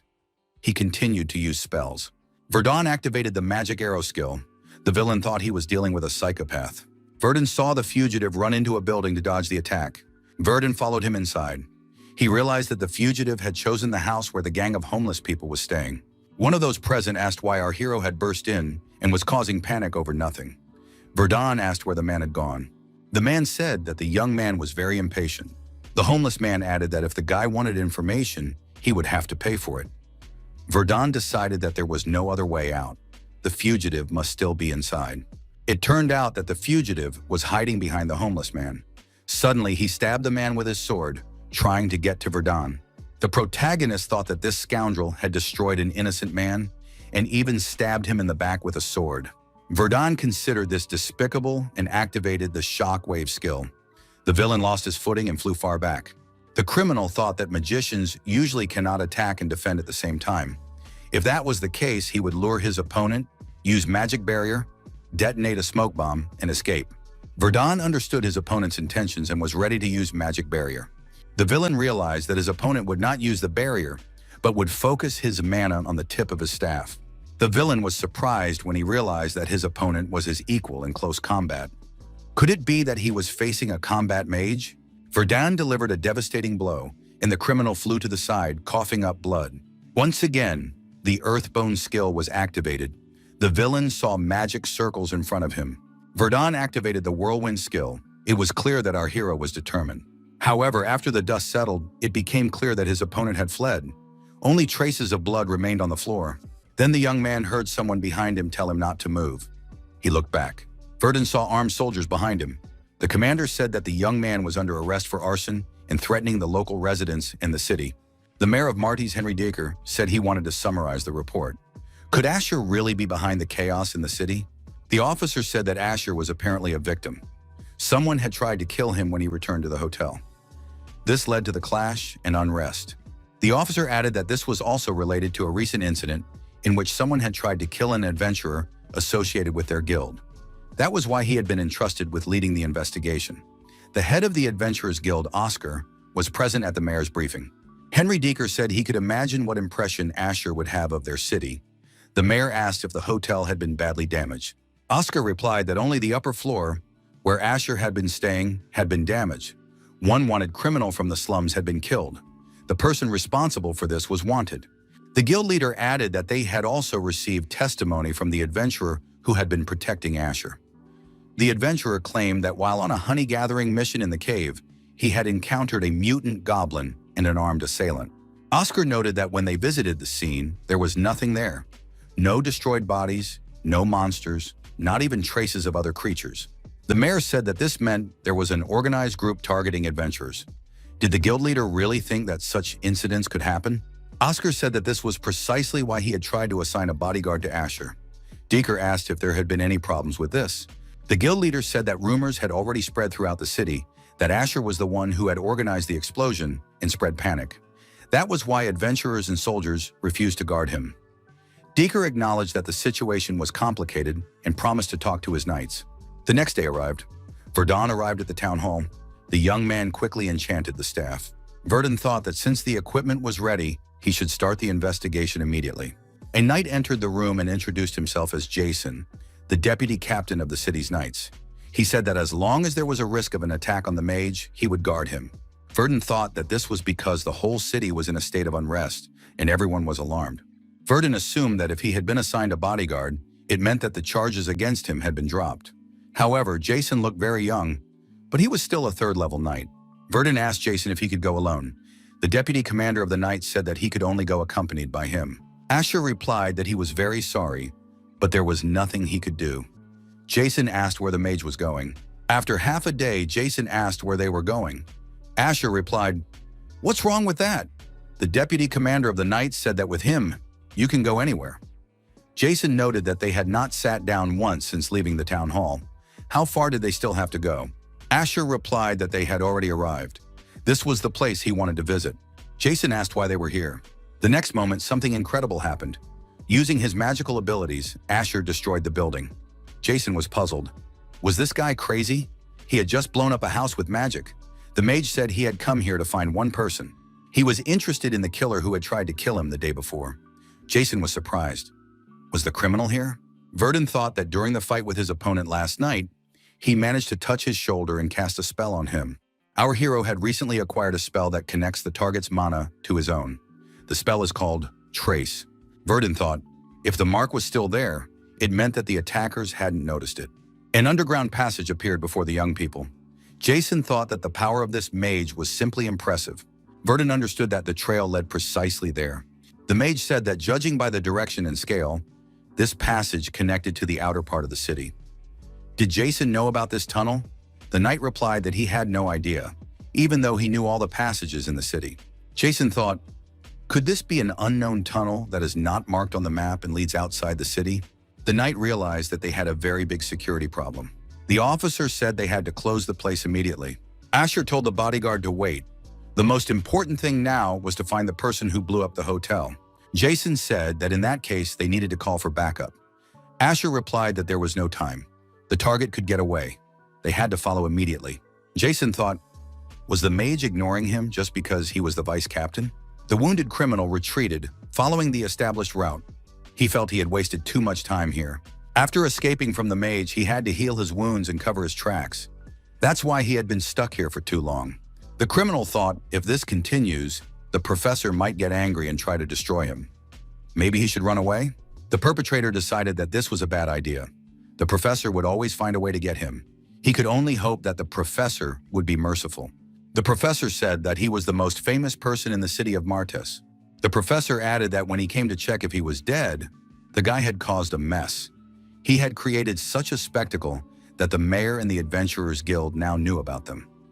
What kind of killer spreads information about his target throughout the district?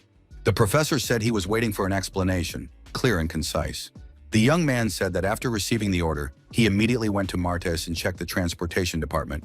Then he found out where the man lived and set up an ambush. However, the man somehow sensed him and used a powerful spell. The assassin added that he hid in the crowd and tried to run away, but the mage pursued him all the way. He barely managed to escape using a smoke bomb. The professor asked, does this guy really think he can escape thanks to some strange smoke? The young man suggested that this happened because his escape coincided with the arrival of the knights. Perhaps that was why the guy retreated. The professor refused to believe that the mad mage who used the spell in the city simply gave up because of the smoke and the appearance of a few soldiers. The professor told the young man to take off his armor right away and burn it immediately. The performer was surprised. Why do that? The young man was surprised. Why were there still traces of mana on his armor? He remembered his battle with that mage. Could it be that the guy had cast a tracking spell on him? The professor shouted that they had been discovered. He added that he would now take the sample, and the assistant should destroy everything and seal the entrance. Verdun understood why the connection with Trace had disappeared. The villains had discovered his mark. The protagonist said that unfortunately it was already too late. Verdun looked at the armed young man and thought that he was the same person who had attacked him, judging by his build and posture. So the one standing behind him was the professor. The professor asked if this was really the mad magician he had heard about. The Ark had sent a very strange guy this time. Verdun thought that this was not the first time he had heard of the Ark. The protagonist decided to deactivate these people and then ask them questions. The Earth Spear skill was activated. The professor asked his assistant, "Where is he going? What are they going to do now?" The professor said he had no choice but to continue with the plan. He added that the young man had to buy him time by any means necessary. Verdun said that the professor would not go anywhere. Magical abilities were used, namely the skill Magic Arrow. The assistant said that the professor could not be followed and began to swing his sword. Verdun thought that a weak arrow could be blocked, but if the blow was too strong, it could destroy a person and prevent the truth from being revealed. What should he do? Jason shouted that he would delay the armed man and Asher could follow him. Verdun tried to catch up with the man. Where could he go? The protagonist understood that the professor couldn't have gone far. Verdun covered his nose with his hand. He smelled something strange, a mixture of rot and decaying bodies. The professor said he didn't expect anyone to be able to stop this guy, but he didn't think the young man would show up so quickly. However, he really wanted to show him the results of his work. Behind the professor was a dark cage with glowing teeth and eyes visible inside. The professor asked what the young man could say about these creations. Verdun suggested that these were the very jesters he had seen. There was probably a whole squad of them here. The professor said that these were not jesters to be mocked. This was a new stage of evolution. These were not the most successful specimens as they did not fully reflect his ideals. The professor pressed a button on the remote control he was holding and said that these specimens were still enough to tear any intruder to pieces. The monsters came out of the cage. The professor told the young man to appreciate his work. Verdun replied that he didn't have time and activated the skills Wave and Thunderstrike. This was followed by a doubling of Thunderwave. The monsters that had broken free were deactivated and scattered in different directions. The professor couldn't believe that this had happened. Who was this madman? The man decided that he had been deceived. He thought he was dealing with a simple third-level mage. To do something like this person must be at least fourth level and closer to the upper limit. The professor said he had spent decades completing his research, and now everything could disappear in a matter of minutes. The red button on the wall was pressed, and a unique specimen previously kept in a separate tank was released. The professor said it was time to awaken his masterpiece. Verdun, standing behind the professor, asked what he was going to do. The professor was surprised. Was this guy still alive? The squad was supposed to have destroyed him. Verdun said he had bad news for the professor. He added that he had burned them all. Couldn't he smell the burning? The professor thought that the samples were not perfect. However, one mage cannot destroy the entire squad. It turns out that this guy really is a fourth-level master. Verdun asked the professor, pointing at the monster, who it was. The professor replied that it was his Opus Magnum, his child. The professor said that it was the Devourer, the embodiment of his philosophy. It feeds on flesh in order to evolve. Verdun heard that this was the future of humanity. The villain added that it was the ideal branch of development. The professor reached for the red button. Verdun understood that a confrontation was inevitable. Verdun thought he was literally a second too late.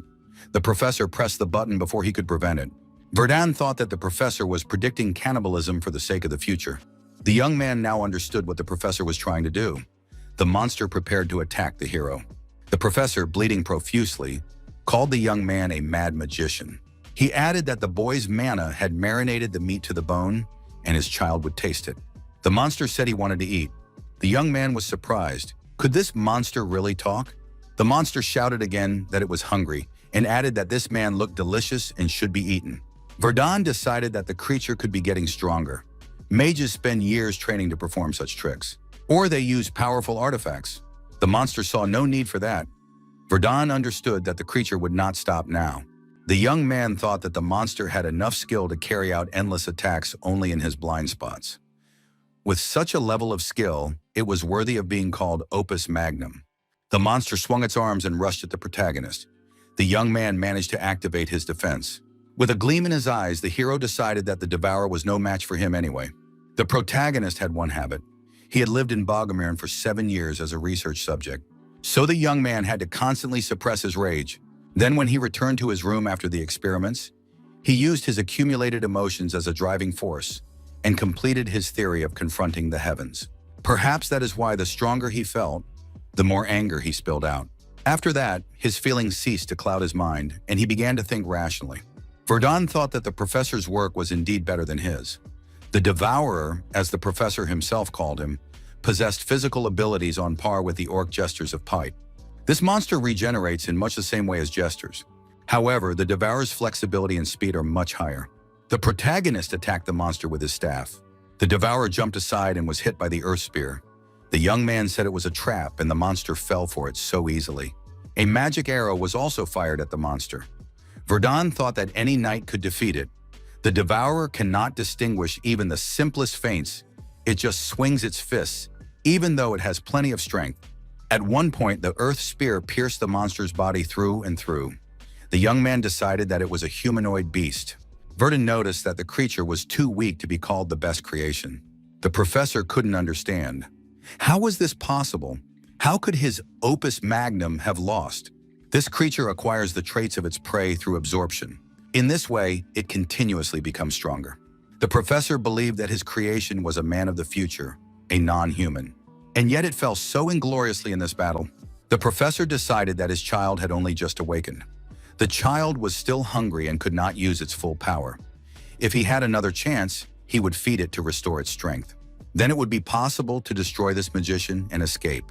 Verdun said that given the structure of the facility and the remaining traces, there must be records. He asked the professor where the experiment records were. Verdun told the professor that if he didn't hand over all the findings, he would have to destroy the monster right there. The professor agreed to do so. He assumed he had been given another chance. If this guy was also a mage, seeing the records might make him spare his life. The professor handed the young man a huge notebook and said he didn't mind him looking at it. These manuscripts contained the entire value of his cruel research. Verdun immediately opened the notes and familiarized himself with the contents. A few seconds later, the young man threw the notebook on the floor and said he didn't need it. The professor asked what the young man thought he was doing. He said that from a biological point of view, these studies were of the highest value. Except for ethical violations, they could even compete with the magic tower of Bogomir. Verdun said that he had completely different views. Moreover, the plan described at the end of the manuscripts could cost humanity dearly. The professor was surprised. Would this magician simply destroy him and these people? Verdun said that if the professor told him what the Ark was, he might reconsider his decision. The protagonist thought that Jason was already on his way here, so there was no time. If he wanted to avoid complications, he had to finish everything here.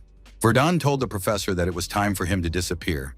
The professor said that he hadn't finished his work and needed more time.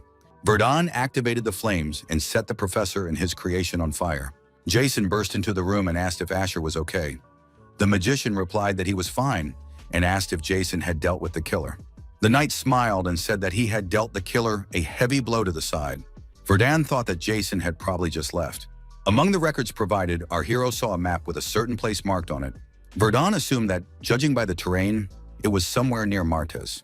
Our hero was intrigued by the red mark on the map. What did it mean? Suddenly, Verdun grabbed his head. The young man felt a sudden headache and loss of strength. These were symptoms of mana depletion. Several days had passed since the professor's defeat. Peace had returned to Martis after that incident.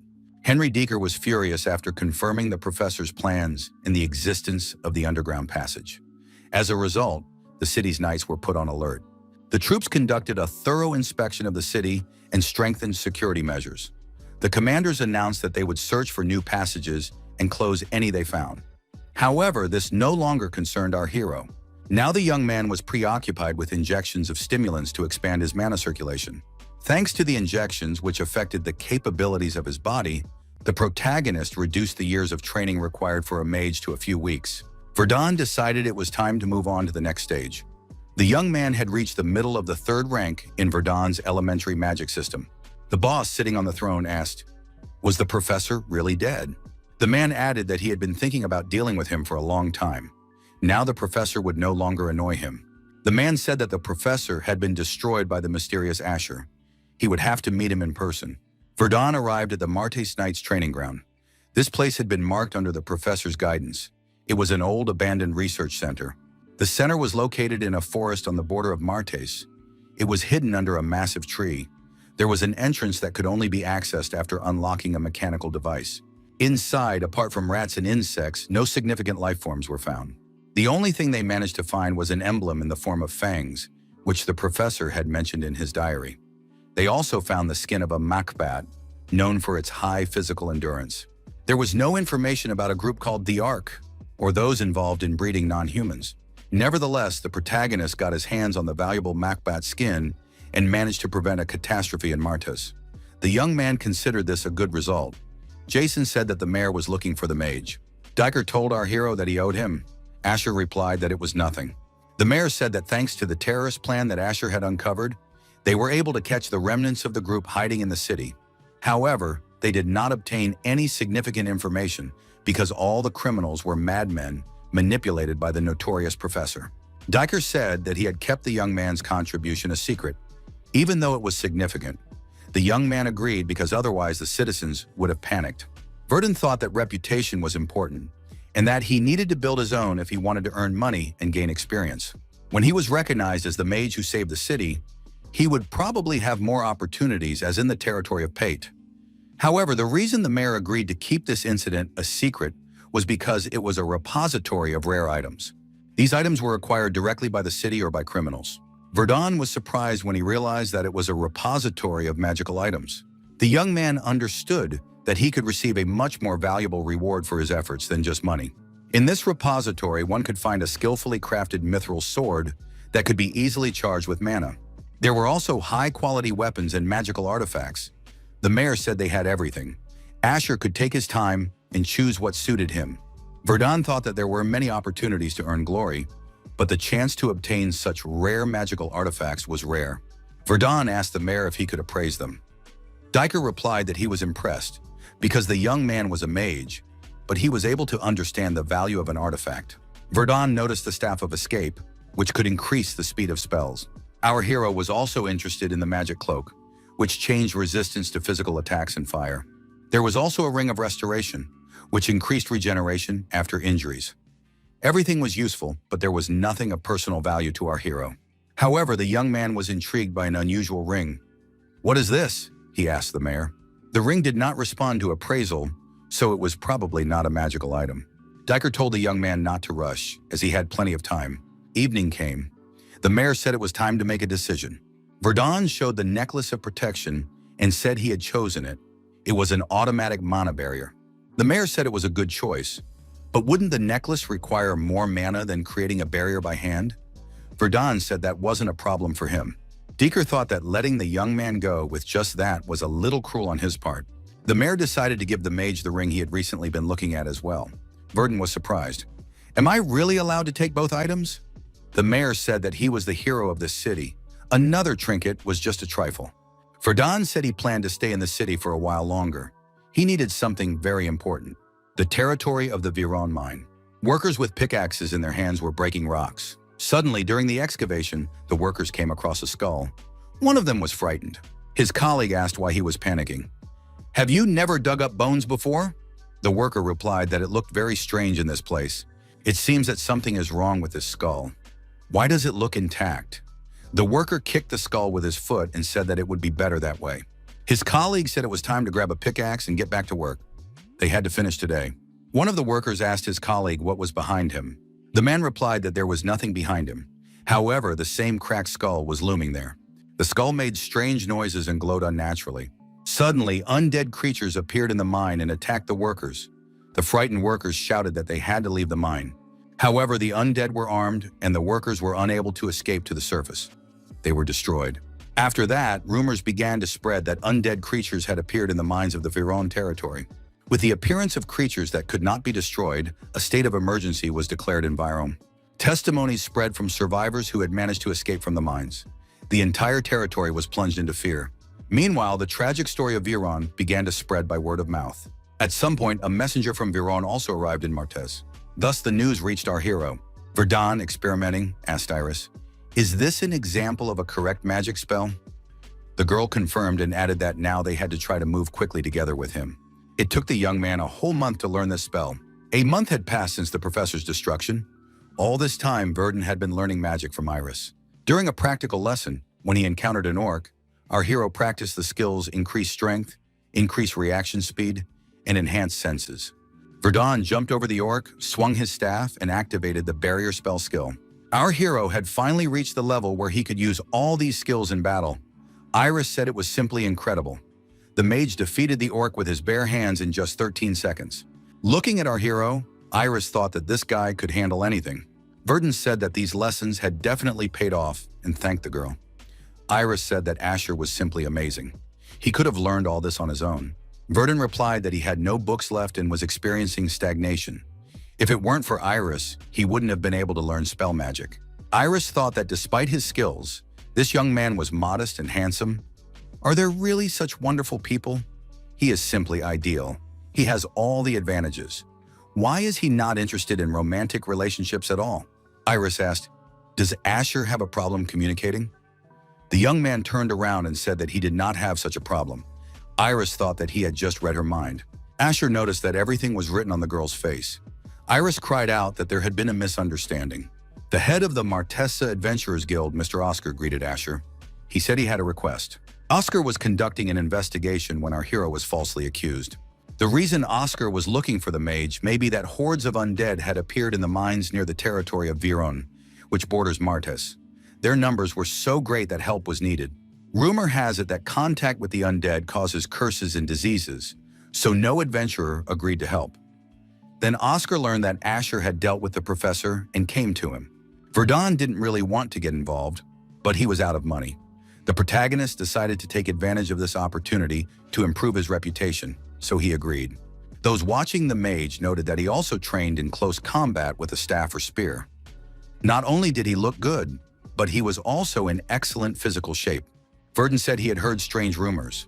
Did Iris know about them? The girl replied that she had heard nothing. However, in reality, Iris knew about it, of course. In any case, the young man did not expect her group to go too. Was Iris not afraid of the undead? Iris replied that silly rumors about curses did not affect academy graduates like her. Besides, they would be supporting Asher in the rear, not on the front lines. It was a great opportunity to earn achievements without actually fighting. Myrna thought that, in other words, they were not part of the combat group. The carriage with the squad left the city and moved along the set route to the Viron area. A day had passed since the expedition's departure. The adventurers noticed that Asher had been using flight non-stop since yesterday.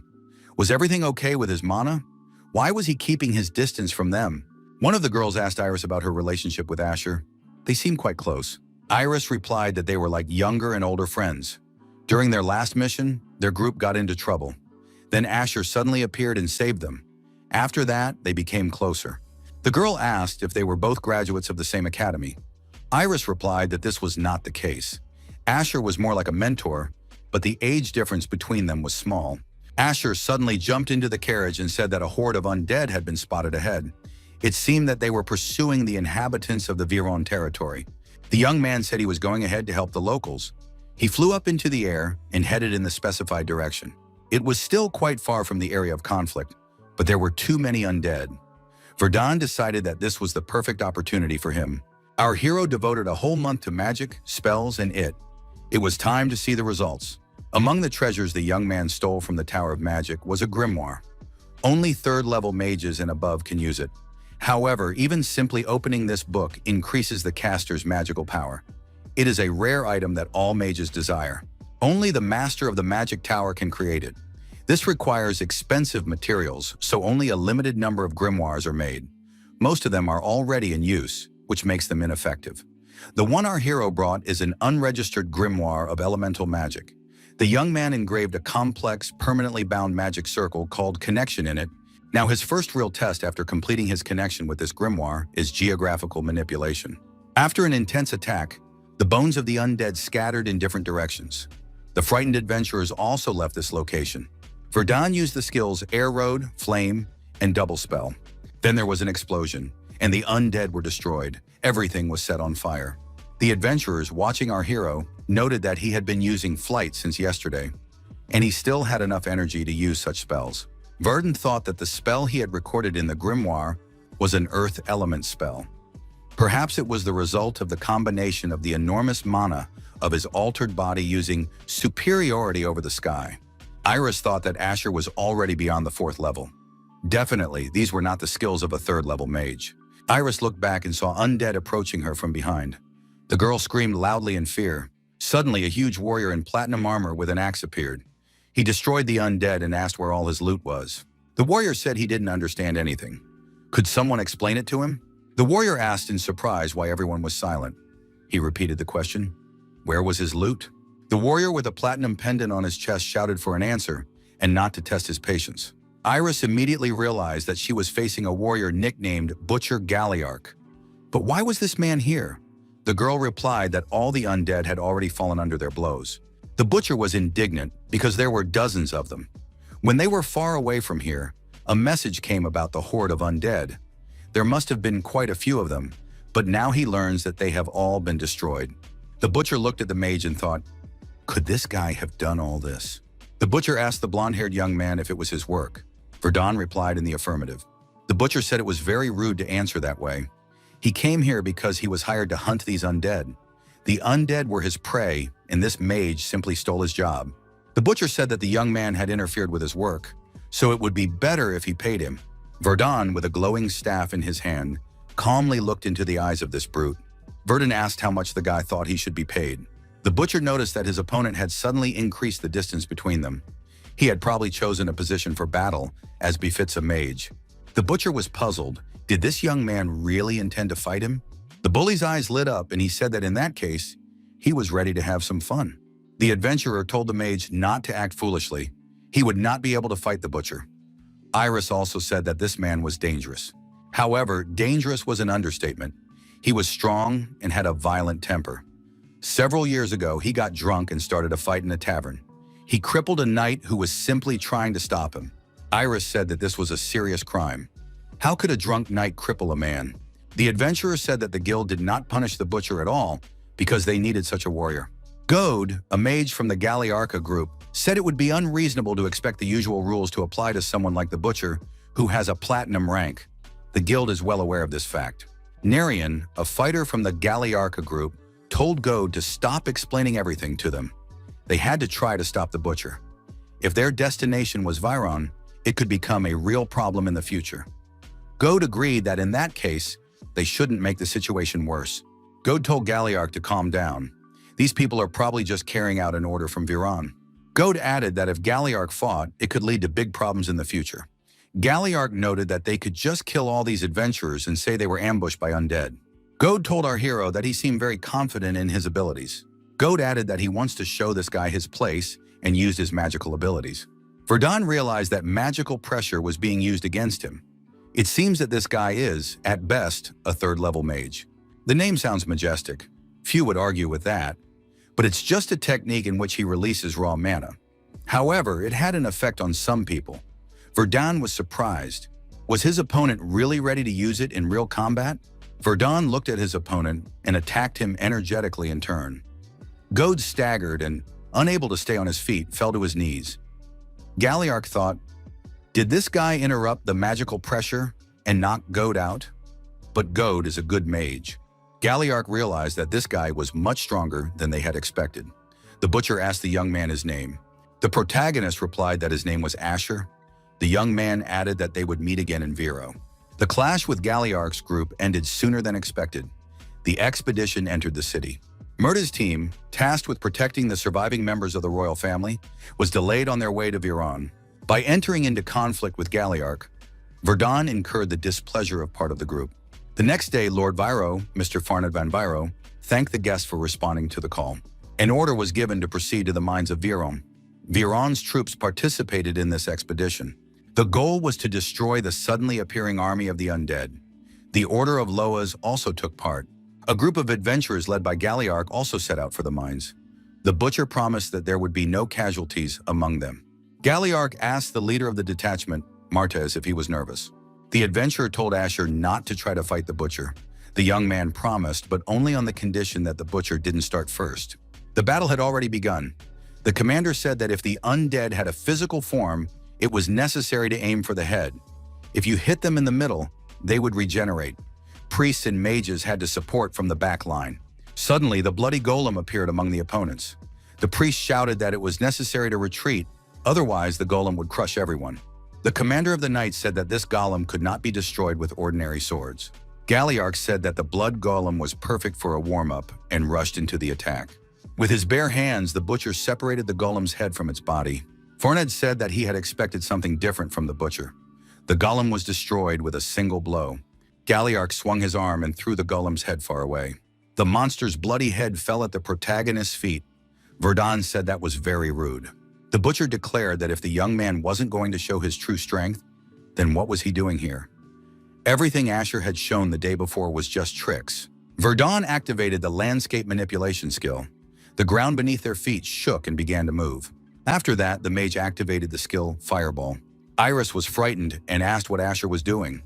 Myrna said that he was instantly using serious spells one after another. Galiarch said that Asher looked weak, but he still had a core. The butcher added that he definitely liked that. Gramila suggested seeing which of them would prove to be stronger. Galiarch rushed to attack the undead and shouted that whoever destroyed more enemies would win. Starting with Galiarch's provocation, Verdun seemed to be participating in the competition, scattering the undead left and right. As a result, the main striking force reached the mines of Vero with fewer casualties than expected. Since space in the mines was limited, our hero squad could not go there in full force. Only a few people were selected. Galiarch said that Asher fought well. Verdun stated that they were not friends. Galiarch said that they fought side by side on the same battlefield, so there was no need to be hostile. Gode wondered what the butcher saw in that guy. Gode, remembering their first meeting, thought that he had failed to use mana pressure back then. However, this guy completely subjugated him with his mana in the blink of an eye. Gode understood that Asher had the same third level as he did. Most likely he was hiding something after all. A message came in that the Virun garrison would be waiting at the entrance. Everyone wished each other luck. At the forefront was a ranger from Galiarch's group. The girl's name was Narienne. She was worthy of the gold rank. She goes first and is the first to see danger, then instantly destroys the undead with surprise attacks. However, she was not alone. All members of the group performed their duties effectively. Such is the true strength of the group. At one point, our hero felt uncomfortable for some reason. One of the knights shouted that they had reached the end of the mine. Verdun wanted to scan the entire mine with a mana detector just in case. But if there were undead nearby, they would most likely be detected. The priest said there was no need to tremble with fear. They must believe in the blessing of Luas, the god of light. Iris asked Asher if something was wrong. The girl believed that if they attacked the enemy first, they would be able to protect everyone. Galiarch said that Asher was clearly tense. He also sensed the smell of death. Asher said he couldn't tell for sure, but there was definitely a powerful undead nearby. Asher said that, as annoying as it was, the butcher's intuition seemed to be right. Iris should stay close when the battle began. Iris was surprised. Even Asher was saying this. What awaited them ahead? The young man replied that he did not know yet. One of the adventurers noticed that light was coming from the end of the mine. However, it was not worth jumping in there. Asher said it was getting noisy and asked the knight what was going on. The knight replied that they had been checking for other tunnels and had found light coming from the end of the passage. Asher thought that there should be no other exits from the mine except the one they had come through. Where could the light in the dungeon have come from? Galiarch stopped everyone with a wave of his hand and said they shouldn't go any further. The knights wondered, what kind of place was this? It resembled a tomb. An undead creature with a sword in its hand stood atop a pile of bones. On the undead's chest was the coat of arms of the Kingdom of Estria. Verdun is currently hiding his identity as he has escaped from the magical tower of Bogomern. This land is the Duchy of Riviante. The duchy has declared independence from the Kingdom of Estria. It is very strange that the coat of arms of Estria appeared here in Vero, which belongs to Riviante. Gode asked in surprise, are there traces of Estria here in a place like this? Or is everything around him not what it seems? Gode understood that the reason this group trusted him was because of his skills as a spy.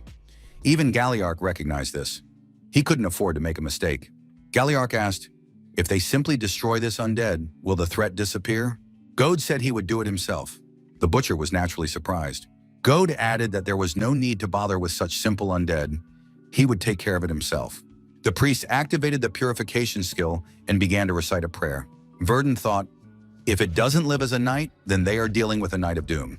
If it hasn't awakened yet, it can be weakened with purification and destroyed without suffering too much damage. The Stone Strike skill was activated. The undead's eyes lit up. The undead knight lunged forward with the intention of grabbing Goad, but Galliarch reacted in time and grabbed the undead by the arm.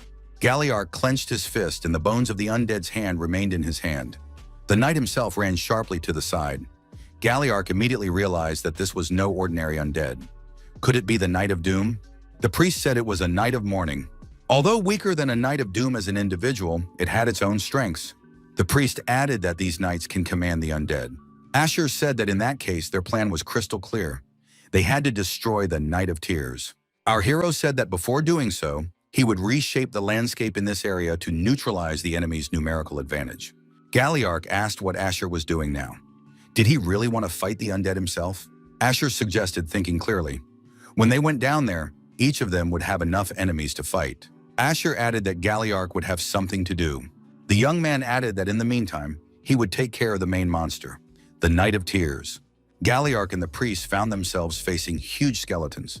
The Knight of Mourning grabbed his huge sword. The protagonist immediately fired multi-fire arrows at him.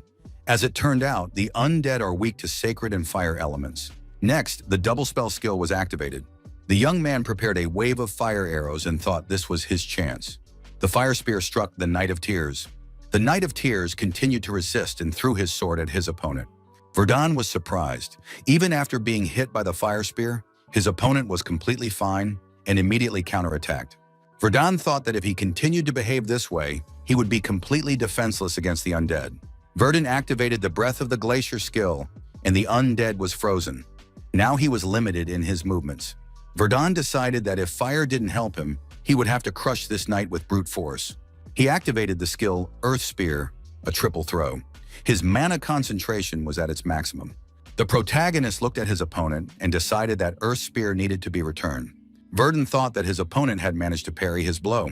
However, more importantly, the monster had changed its appearance. Verdun was annoyed. Why did his mana run out right now? Galliarch came to the rescue and immediately attacked the Knight of Tears. The butcher shouted that he would not let anyone else take his main dish.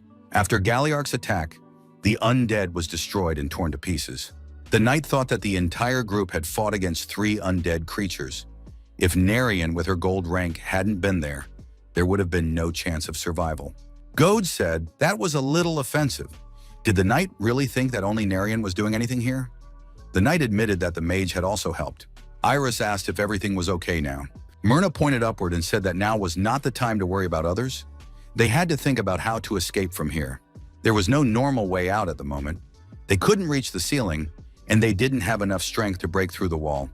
If Asher fell, they would be practically buried alive. However, everyone could hear Galliarch fighting fiercely. The butcher continued to strike the modified Knight of Tears. Asher and Galliarch now faced the Knight of Tears together. The butcher asked if Asher was still able to move. Asher told Galliarch to shut up and replied that he would rather talk about the enemy. The butcher said he liked this walking skeleton. Galliarch said he would start, and Asher should get ready to shoot. The young man replied that he would try. The bruiser attacked the monster, activating mana explosion. Asher approached the fighting butcher and told him to take a step back. Galliarch said that Asher was indeed crazy, turned around and began to run away. Asher activated a powerful explosion aimed at the undead. The modified Knight of Tears was engulfed in flames, but continued to fight. The same pendant glowed on the protagonist's chest. Verdun remembered his conversation with the mayor about the protective necklace. The mayor had said that the necklace would consume more mana than directly using a magic barrier. The young man had been worried about mana depletion before, but subsequently had no problems. Nevertheless, his mana reserves were almost depleted. His left shoulder was dislocated after the last blow. However, the biggest problem was that just before striking his opponent, the monster's body was hidden under black armor. After that, the Weeping Knight became much stronger. The priest tried to block the Weeping Knight's movement. There are no records of such a Weeping Knight in any of the church archives.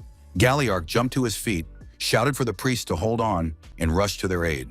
The butcher shielded the priest with his back and asked if they really wanted to die together.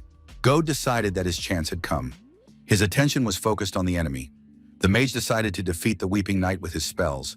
Galliarch and Goad exchanged glances and understood each other without words.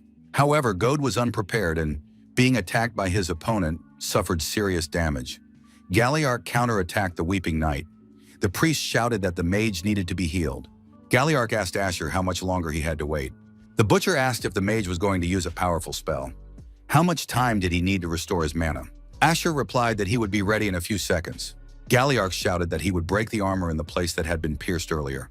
Asher had to be ready to cast his magic at that moment.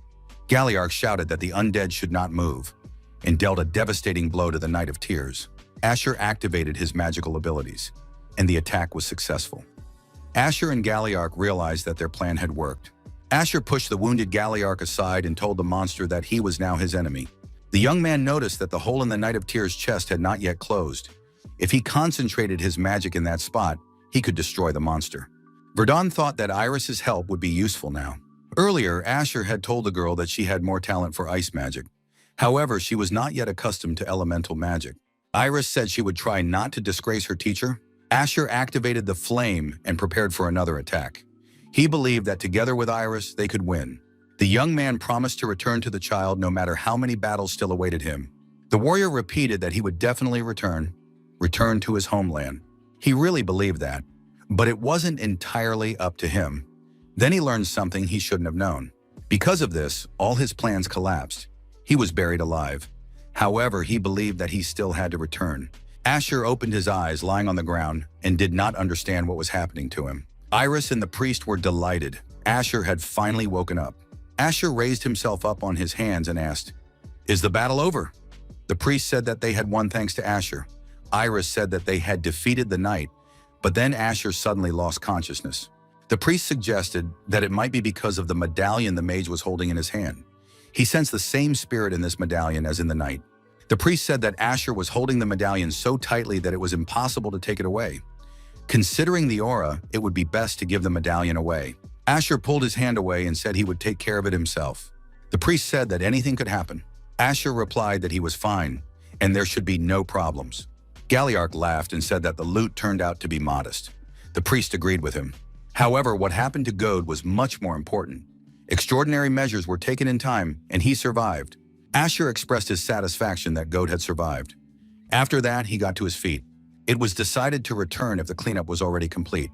The Undead, the commander of the Undead, the defeated Weeping Knight who appeared in the mines of Rune. It was all extremely strange. The Lord was horrified when he learned of this. He hastily gave the order to clean up. Fortunately, none of those who entered the mines were killed. Looking into the Undead's memories, our hero felt some unease. This incident clearly showed him one thing. He had definitely become stronger. The young man thought that real battles really did accelerate growth, even though he was still at the 3rd level. However, with the magic book that interrupted the connection and increased mana, he could use spells with an area of effect corresponding to the 4th level.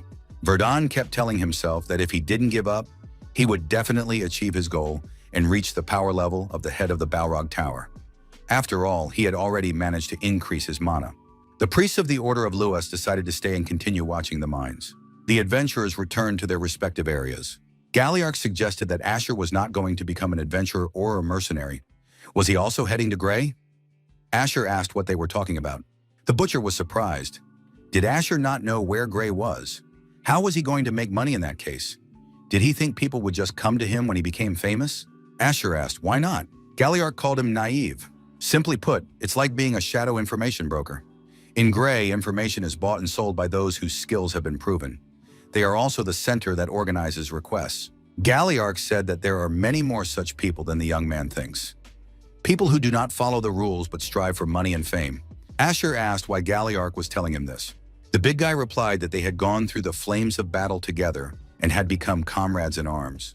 Trapped in the magic tower, the protagonist was unaware of this information. If there are risky orders, there will likely be many opportunities to face strong opponents, which means many chances to become stronger. Iris from the carriage said that they would be leaving soon. The girl asked if Asher wasn't going with them. She wanted to learn more about elemental magic when she returned to the city. Iris asked why Asher was standing aside. He wasn't going to leave them, was he? Besides, his wounds hadn't healed yet. Asher thanked the girl for the magic she had given him. With such training, she would be able to control elemental magic well. However, he really did need to leave. Everything happened very suddenly. Iris realized that she had survived after all. She had also managed to study the theory and magic of the elements, which she had been unable to learn at the academy. She understood that they had met suddenly and were parting just as suddenly. However, Iris did not expect it to happen so soon. She understood that she couldn't ask him to stay. Iris and Asher shook hands and promised to meet again. Iris thought that when they met again, she would strive to be the younger sister that Asher could be proud of. The female mage demanded that the defeated man answer her. Why was the Dark Hour aimed at the magical tower of Bogomern? The Dark Hour was a group of people who had strayed from the path of orthodox magic. Verdun managed to attack their third secret laboratory, but never found out who was behind the attack on the magical tower of Bogomern and why. Perhaps low-level mages are not privy to such details. The young man said it was simply impressive. A simple second-level spell had such destructive power. Locard Maniacs, Valdek's third student, said that people with special abilities are different from others. Did Ravelin agree with him? Ravelin reminded him that she had to figure this out for herself. Lucas said he couldn't let her do that. He added that he couldn't put her in danger and let her go alone, because she could become his master's fourth student. Ravelin told Lucas to focus more on his thesis. 7 years had passed since the publication of The Theory of Multi-Continuity. Many were eagerly awaiting it. But could his talent cause the same resonance as 7 years ago? Lucas noticed that Ravelin did not believe in the unfounded rumors from the past. The master of the tower himself acknowledged this thesis as his own work. Ravelin said that it seemed strange. A man with such an impeccable mind had only managed to rise to the 4th rank in 7 years. Lucas was angry. How dare she talk about him like that? Lucas thought that this girl had always been unbearable, and now she was stirring up the past and making accusations. Verdun was dead, so no one would ever be able to reveal the truth that he had stolen the work. However, Rowland was becoming bolder every day, but if he acted on his emotions, he risked losing the favor of the Tower Master. He must maintain his reputation and gradually rise to the 5th level. Then the world will be at his feet, and he can get rid of Ravelin. Before leaving Viron, on Galliarch's recommendation, Verdun stopped in the village of Grey. Now he has arrived in Cohen. Known for its industry and manufacturing, this city attracts many who are looking for stable work and value public order. However, due to the living conditions here, there is also a large gap between the rich and the poor. The slums of Cohen are known throughout the duchy as some of the most terrible. Verdun understood that it was in these slums that he had to search. The difference from the main area was striking. Even the slums of Martis weren't this bad, but at least there wasn't an unbearable smell here. Verdun approached the building where he thought he could buy information. Cohen, the tip of poverty. Verdun opened the door and entered the empty establishment. Inside, there was no one but the man behind the counter. The man said that they were not working at the moment and asked the visitor to leave the premises. Verdun said that the butcher had advised him to come here. The owner of the establishment asked the visitor his name. The young man replied that his name was Asher.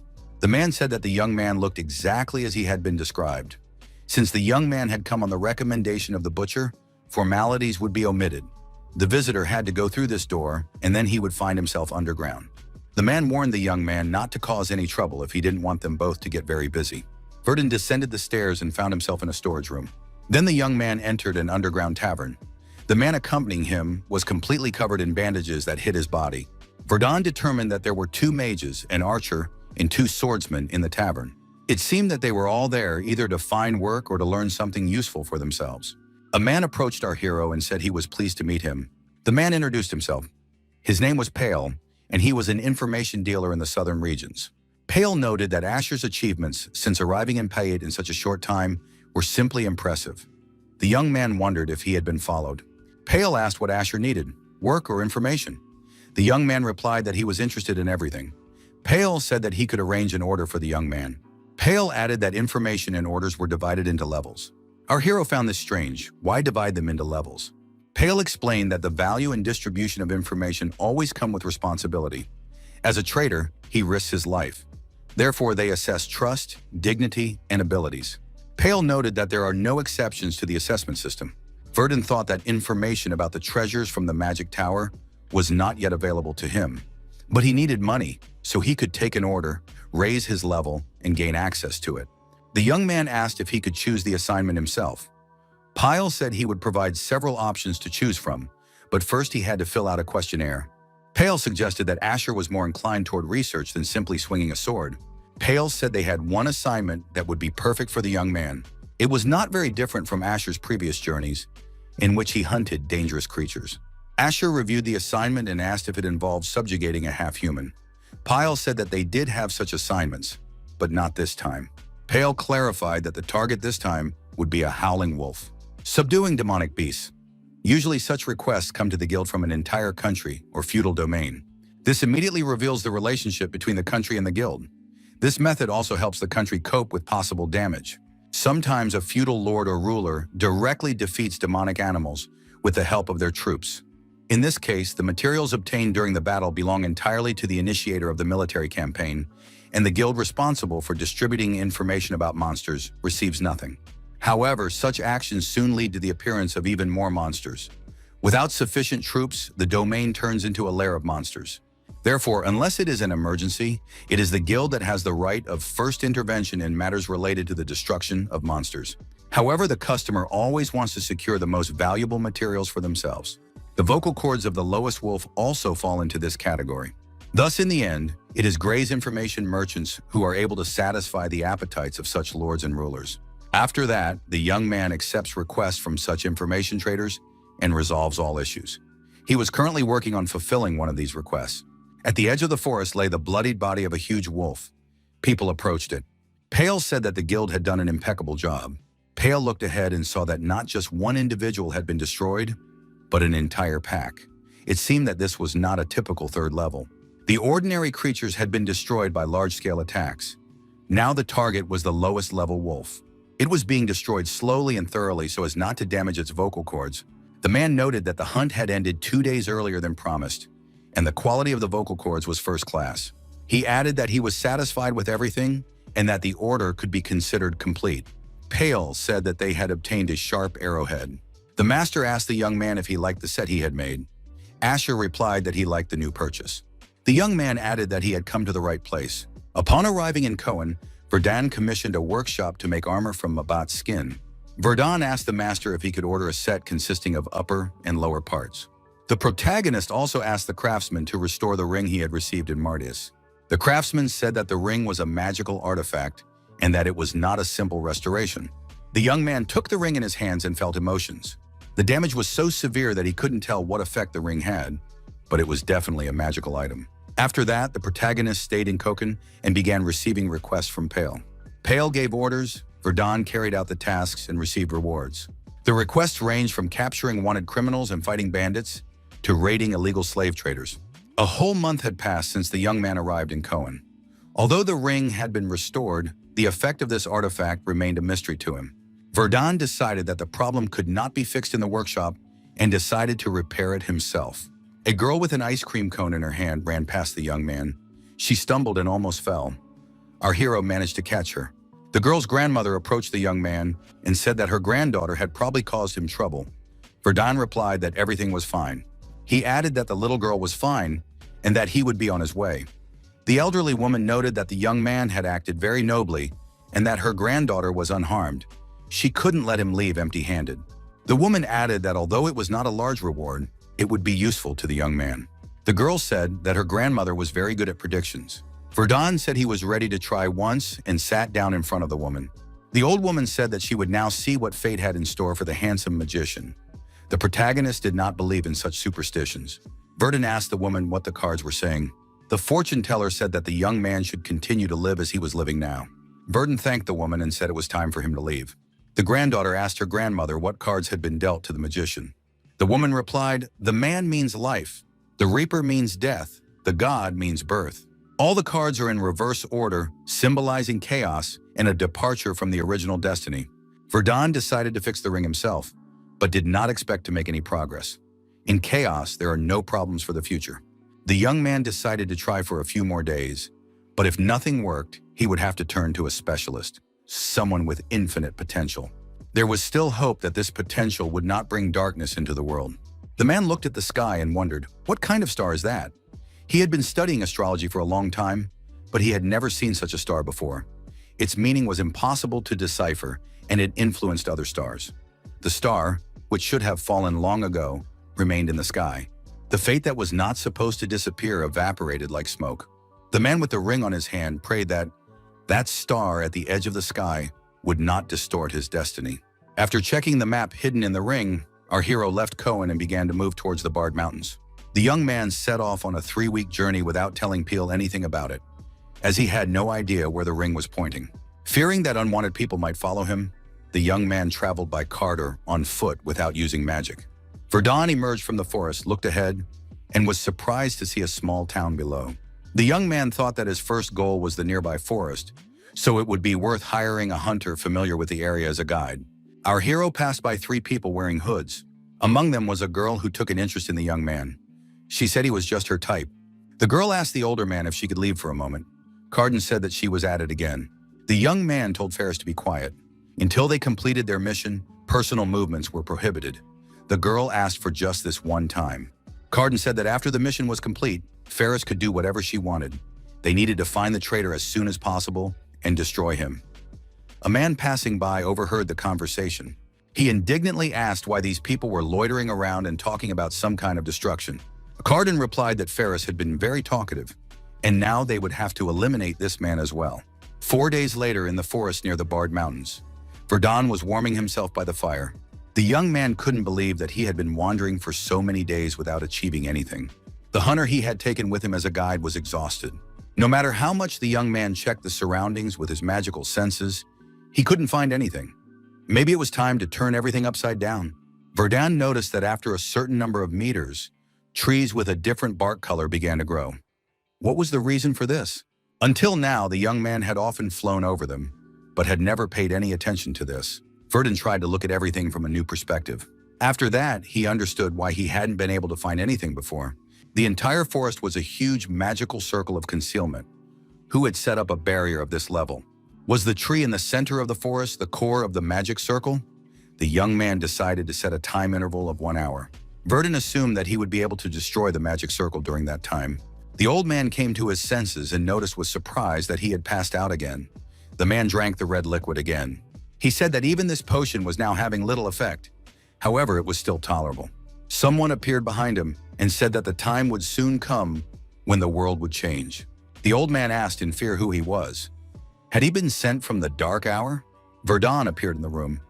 He did not understand why the man remembered them, but his guess was wrong.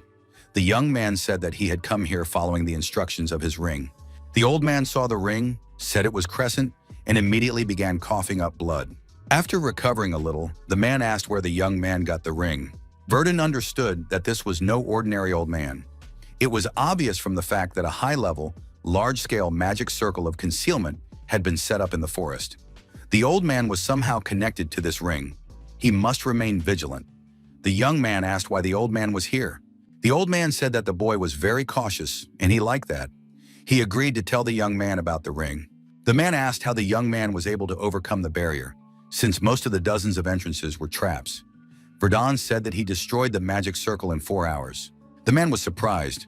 Could the young man really have enough knowledge and skills to solve such problems at such a young age? Verdun asked again what kind of ring it was. The old man said it was fate. Fate had brought them together, even though they had never met before. The man added that he had lost this ring 15 years ago. The old man said his name was Harkin Digest. He was a 5th-level mage, known as a sage for his knowledge of alchemy, magic circles, and astrology. Harkin added that he had one close friend.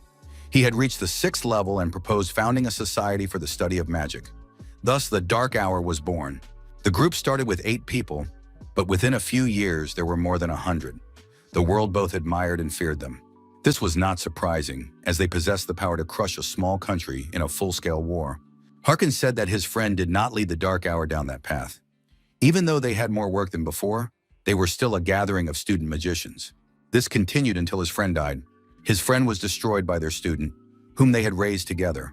Harkin asked what Dahit was doing. Dahit Vestral said that he was going to take control of the Dark Hour. They were blinded by the talent of a child capable of reaching the 7th level and did not see his true nature. Dahit announced that from that day forward, the Dark Hour belonged to him. By the time they were old, he had already reached the 6th level.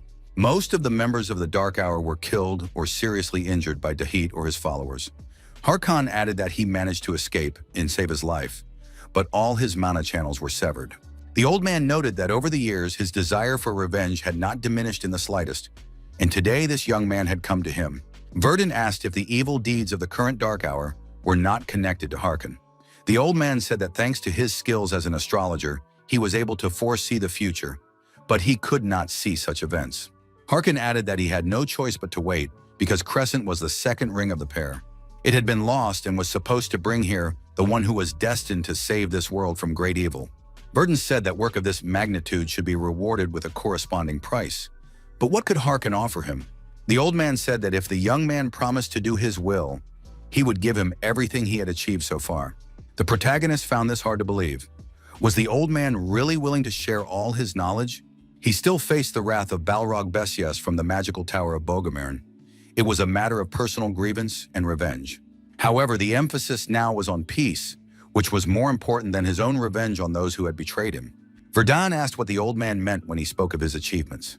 A strange sound was heard outside the room. The young man assumed that they had guests. The three strangers entered the room and said that they had finally found the old man. Harkin asked who they were.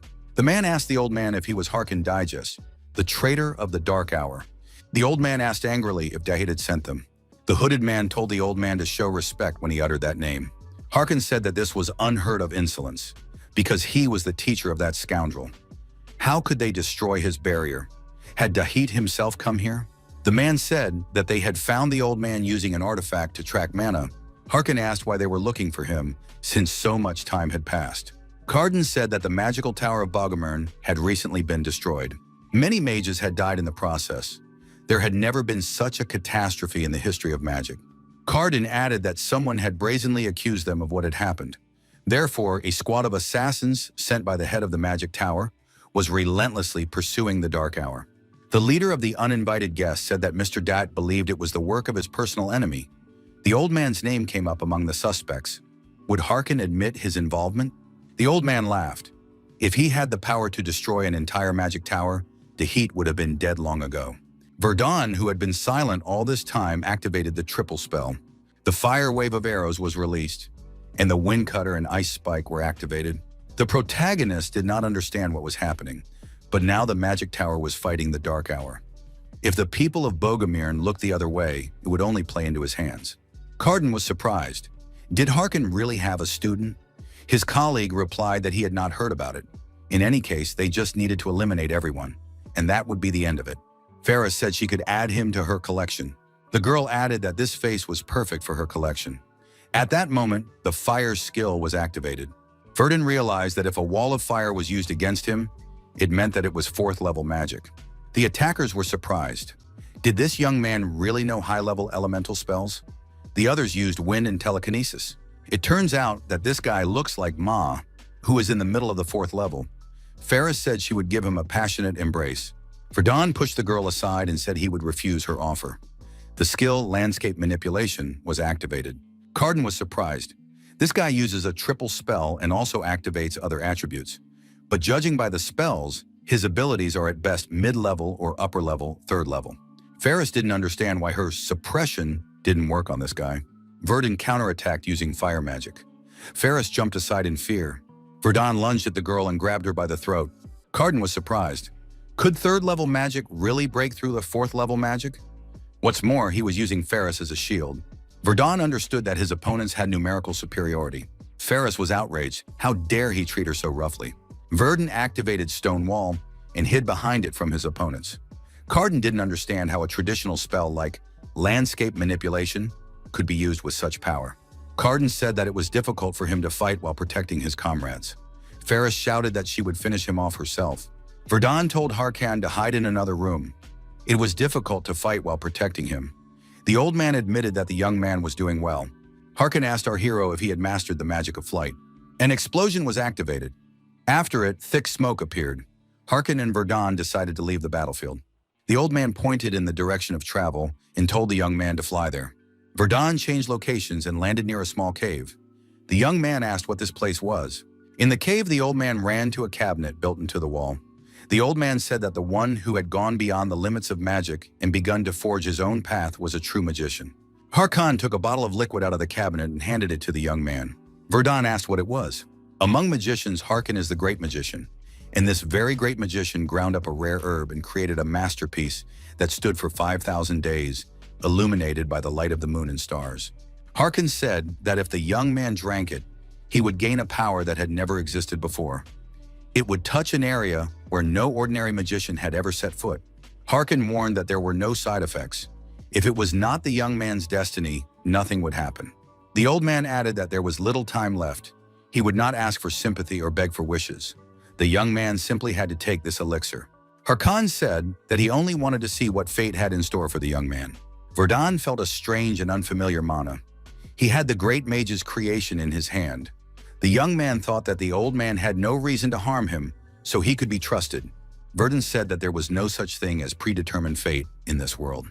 As an astrologer, magician, and witness to the fates of countless people, Harkin finally understood that nothing is predetermined. Verdun felt the effects of the liquid he had drunk. The old man raised his head and said that it was starlight. However, the fateful turn that Harkin felt suggested that the young magician before him was the very star that defied the heavens. Harkin said that he had been visited by someone who completely denied fate in the guise of a reaper. So be it. The old man promised the young man that he would give him everything, so he must go forward, a reaper swimming against the current. The old man took the young man by the shoulder and activated the memory transfer skill. Verdun began to function as an SSD drive. Verdun opened his eyes and thought that he had blacked out for a moment. What had happened? An unfamiliar but incredibly powerful stream of mana was now sloshing inside him. Had his consciousness been rebooted? Verdun couldn't understand what had happened to him. The exhausted old man said that he had successfully completed what he had started. Now he suddenly realized that he didn't even know the young mage's name. After thinking for a moment, the young man said his name was Verdun. The old man asked Verdun to burn his body and then lost consciousness and fell backward. The old man's memory of what he had devoted his entire life to was passed on to the young man intact. The old man asked to stop the dark hour for the sake of peace. Verdun put the old man's ring on his finger and said he would gladly fulfill his request. The young man thought that thanks to Harkin, he could now use 4th level elemental magic. The 3 pursuers sent to search for the old man tried to find him, but Harkin was nowhere to be seen.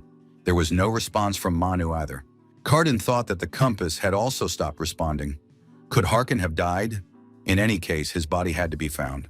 Cardin suggested that the old man might have set some kind of trap. Ferris suggested that he might have been crushed by a rock. Cardin said that the guy who was able to stand up to the 3 of them would never have died from a rockfall. Ferris asked what they should do. Should they start digging? Her skin was already cracking from the cold. One of the pursuers said that something was wrong here. He sensed a huge flow of magical power underground. Maybe it was an earthquake. Cardin shouted for everyone to move aside immediately. It wasn't an earthquake. It was 4th level magic. Cardin said that someone had interfered in this matter. But who could it be? Suddenly, a hole appeared in the ground, and Verdun jumped out and attacked these people. Cardin realized that it was the mage who was standing next to the old man. Verdun realized that the boundaries of his magic had expanded significantly. The young man thought that his mana flow was now as vast and deep as the sea. With the new attribute he had gained thanks to Harkin's elixir, he reached the middle of the 4th level in the blink of an eye. Something that would normally have taken years. Cardin only now realized that this young man had been hiding his abilities. All this thanks to Harkin. Verdun said that as a token of gratitude, he would rid the world of the dark hour. The gust of wind skill was activated. Verdun was unharmed. The protagonist thought that he would destroy the headquarters of these killers later. The young man activated Windcutter. Verdun said that when he was fully ready, he would come himself to destroy their headquarters. The protagonist added that these 3 would disappear without a trace. Ferris got angry and shouted that there would be nothing left of this guy but ashes. She attacked our hero. The opponents approached each other at arm's length. The protagonist's face remained completely calm. Ferris was outraged. How dare he use fire in her presence? Now she would show him the difference between the 3rd and 4th levels. Verdun wondered if she was fighting at full strength. The young man noticed that this girl was not that strong. She couldn't handle him. Ferris couldn't believe it. Was he really pushing her back with fire? But he was a 3rd level mage. The flash skill was activated. The opponent was destroyed. Verdun said, -1. Cardin decided that they needed to call for reinforcements. The multi-kinesis manipulation skill was activated. Next, our hero scanned the area and took control of the entire battlefield. The leader of the killers thought that this boy was capable of flawlessly controlling the flow of mana. Another villain was attacked, and his hand was seriously injured. The compass that had been used to locate Harkin fell to the ground. Verdun thought that this was the same compass he had seen earlier. It had a rather complex structure and would need to be studied later. Verdun thought that there was only one opponent left. However, this opponent escaped. The protagonist thought that if a 4th level mage or higher was trying his best to escape, it would not be easy to chase him down. Verdun decided that he should use Harkin's legacy. Carden, retreating at high speed, realized that he couldn't handle it alone. Ferris and Shen had already been defeated, so he needed to call for reinforcements. Perhaps one day this guy would become a serious threat to the Dark Hour. Carden sensed that a unique skill had been activated against him: mana detection. Carden thought he had already crossed several mountain ranges. Despite the distance, his opponent was able to locate him. Carden continued to retreat rapidly. Something bright flashed behind him. Killer was surprised. Where was the light coming from? It was still far from dawn. What was it? Carden looked back and thought it looked like a bright star, but it seemed as if it was getting closer to him. Carden sensed danger, but it was an unnatural phenomenon. First and foremost, he had to escape from this unknown star, and as quickly as possible. He believed he should report to headquarters about the true nature of this guy. However, the fugitive was caught up. Carden noticed that his speed began to decrease, as if someone was slowing him down. Carden thought he had never heard of such a thing before. Could such magic really exist? Killer turned around and said it was just an illusion. After all, that guy was only a 4th level mage. He couldn't use such a serious and powerful spell. Verdun dropped to the ground and stopped. He needed to gather his strength. The young man thought that as soon as he cast the spell, half of his mana disappeared as if it had never been there. It was hard to believe that this was ordinary magic. There was an explosion ahead. It was one of the 5 stars created by Harkin, the streaming star Meteor. It was a colossal force, and the amount of mana consumed was simply enormous. Verdun thought he needed to train. The boss was worried. He was already annoyed by the war with the magic tower, and now those he had sent to track down Harkin had disappeared. A man approached the boss with a prisoner whose hands were tied and whose head was covered with a bag. The man confirmed that the killers had disappeared, but he could say one thing for sure. The entire squad of 3 men had been killed. They had simply been wiped out. The boss was Dahit Vestrel, nicknamed Dark Moon. The assistant said that he had brought a resident of a settlement located near the Barred Mountains. His memory needed to be checked. Dahit activated his unique skills and used memory transfer. Dahit picked up information about this man's recent conversation, and the picture began to clear up. The boss realized that he had discovered a magical trace. Under the weight of the spell, the mountains collapsed. A powerful magical flame appeared, capable of burning down the forest. Dahit wondered if there were spells of fire of this kind. With such skill, it was only natural that they would be destroyed regardless of their numbers. The most likely culprit was Harkin. But how could that old man, whose mana contours were torn apart, have done such a thing? Could he have met with the saint from the Order of Lewis? Dahit said that a teacher who had reached the level of Grand Mage could well have done so. The assistant added that in that case, a pursuit party would have been sent out immediately. Dahit noted that there was no need for that. He was already dead anyway, and there was no need to search for those who had disappeared. Dahit added that he had given them to his old teacher so that they could keep him company in the afterlife. Verdun thought that the absence of this trio would not be a significant loss for the Dark Hour. It could be said that they got off lightly. Another assistant appeared and said he had an urgent report. He reported that the branch located near the Empire had been destroyed by Bogomern's punitive detachment. Dahit thought that the front line had shifted. Dahit reasoned that he had to endure a lot of humiliation for something he didn't even do. The one who was sent to the magic tower had disappeared. The head of the magic tower was extremely angry and furious. Verdun tasted the tea and said that it had a wonderful aroma. The young man was on a veranda in the center of the city. He assumed that he had managed to escape his pursuers. It was the resort town of Bryant. A few weeks ago in Harkana's hideout, our hero encountered the magicians of the Black Hour. To avoid possible persecution, the young man went to Bryant. Now the protagonist had reached the 4th level. The first 2 levels form the foundation, while the 3rd consists mainly of basic spells. The 4th level consists of destructive, large-scale spells. It was thanks to potions and magic that Harkin was able to reach this level in less time than previously expected. Verdun thought that even he, who had studied countless theories and techniques of the magic tower, was amazed by this mysterious power. How did the old man manage to create magic that had no attributes? This is impossible for a mage who follows only strictly established rules. a kind of miracle that is only possible for a mage who breaks free from the rules. A miracle that cannot be created no matter how much magic one has studied or how great one's mana is. Verdun thought it was too early to be disappointed in himself. After all, he had not yet set foot on the path of the great mage. It was better to think about how to develop Harkin's magic. Of the 5 stars engraved by Harkin, the young man could only handle the first one at his current level.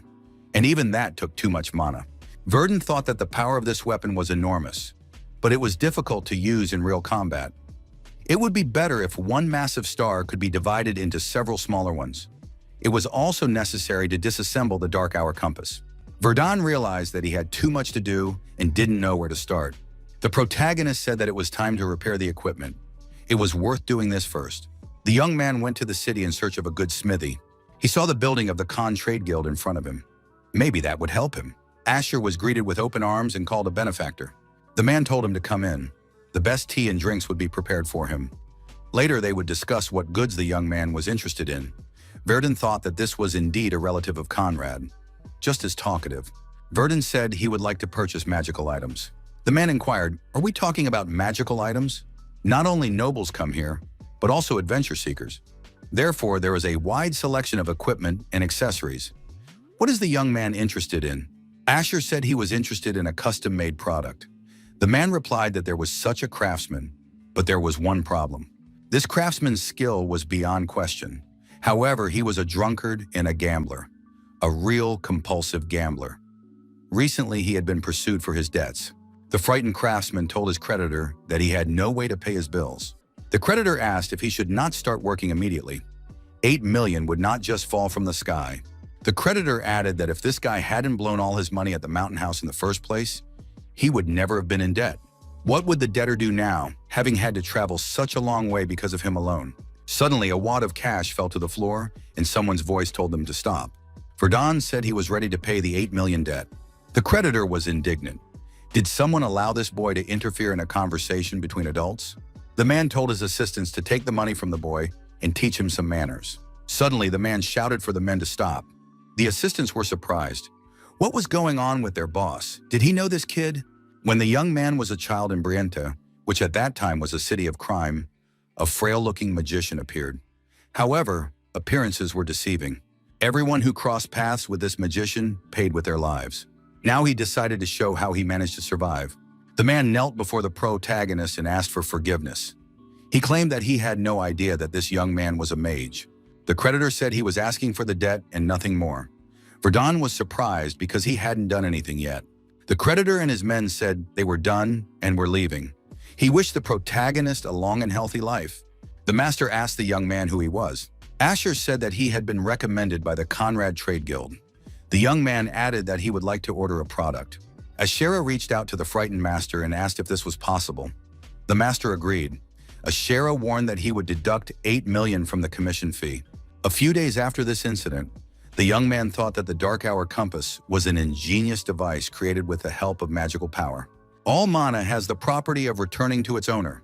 Using this property, one must place the target's mana into the central crystal of the compass and amplify it with mana amplification. Verdun thought that they had created something almost equivalent to an artifact. Several days passed, but no one attacked the hero. Perhaps he had managed to escape persecution. Starlight. That's what the young man decided to call the new attribute he received from Harkin. Despite the perfectly chosen name, it was still difficult to fully control this power. Starlight connects and amplifies mana like a cluster of stars in a constellation. It creates a power that never existed before. The problem is that the contours of Verdun's mana differ from those of Harkin's mana.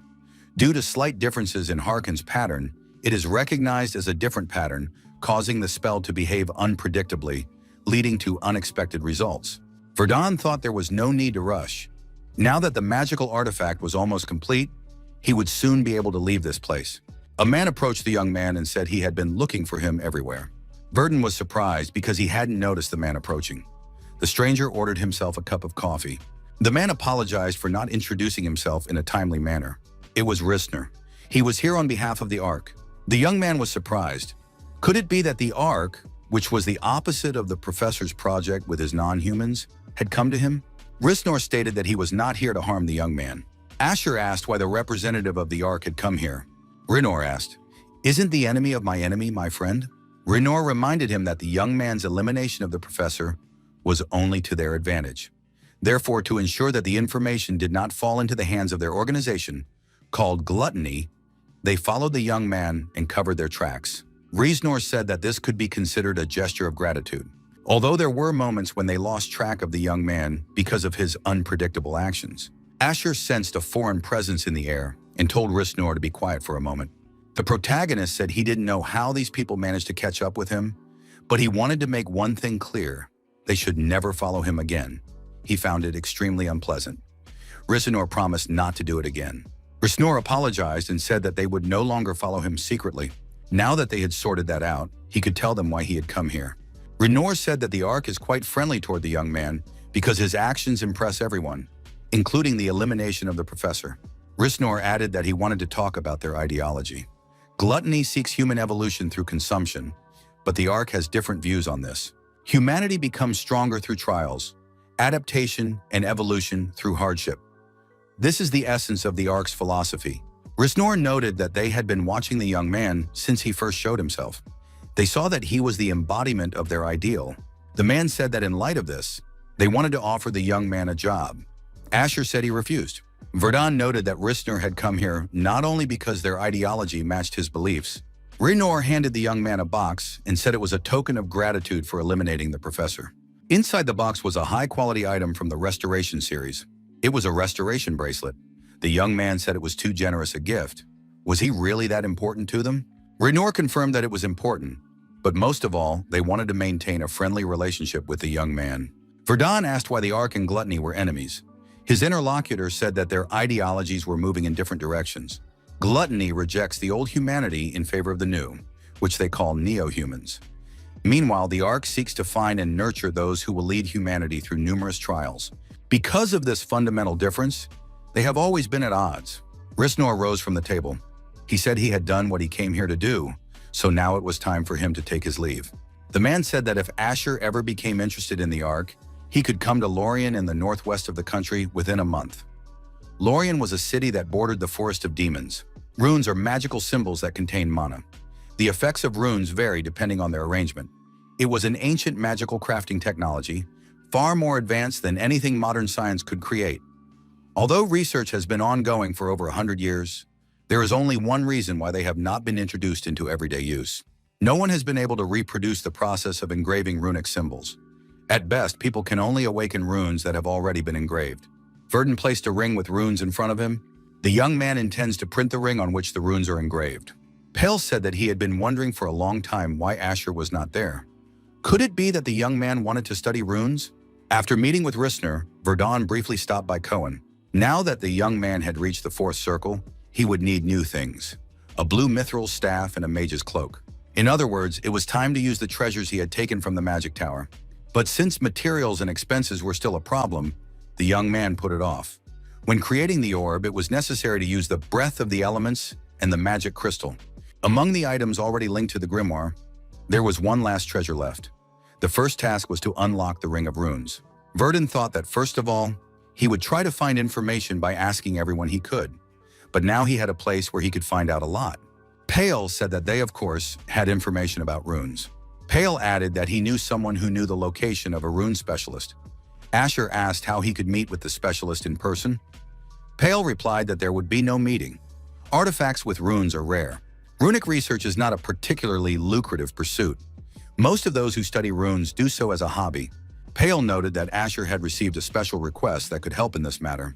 Pale noted that the customer insisted on Asher's candidacy. Of course, the young man could refuse, but by a strange coincidence, the customer knew the location of a rune specialist. Of course, the young man could refuse, but by a strange coincidence, the customer knew the whereabouts of a rune specialist. Pale added that the customer was extremely picky, but if his request was fulfilled, he could satisfy the contractor's requirements. Pale noted that the payment for the request would be transferred separately. Since the customer had this information, Asher would not have to pay anything for providing the information. Asher, of course, accepted the order and arrived at the destination at the appointed time. The guard at the gate stopped the young man and asked him to state his name. The protagonist said his name was Asher and that he had received a request from Pale. The guard told the young man to follow him. The mansion's decor was rather modest for a count's family. The guard's knightly armor was practical. This clearly indicated a man who valued real strength over outward appearances. Pale described the client as a pragmatist who only did what was profitable for him. The guard reported to the count that the mage he had hired had arrived. The man asked if this was indeed the mage Pale had sent. The young man bowed and repeated that his name was Asher. The protagonist realized that the man behind several of his previous orders was none other than Count Rodenmeyer. The count said he wanted to treat the young man to a tea called Golden Buds of Fury.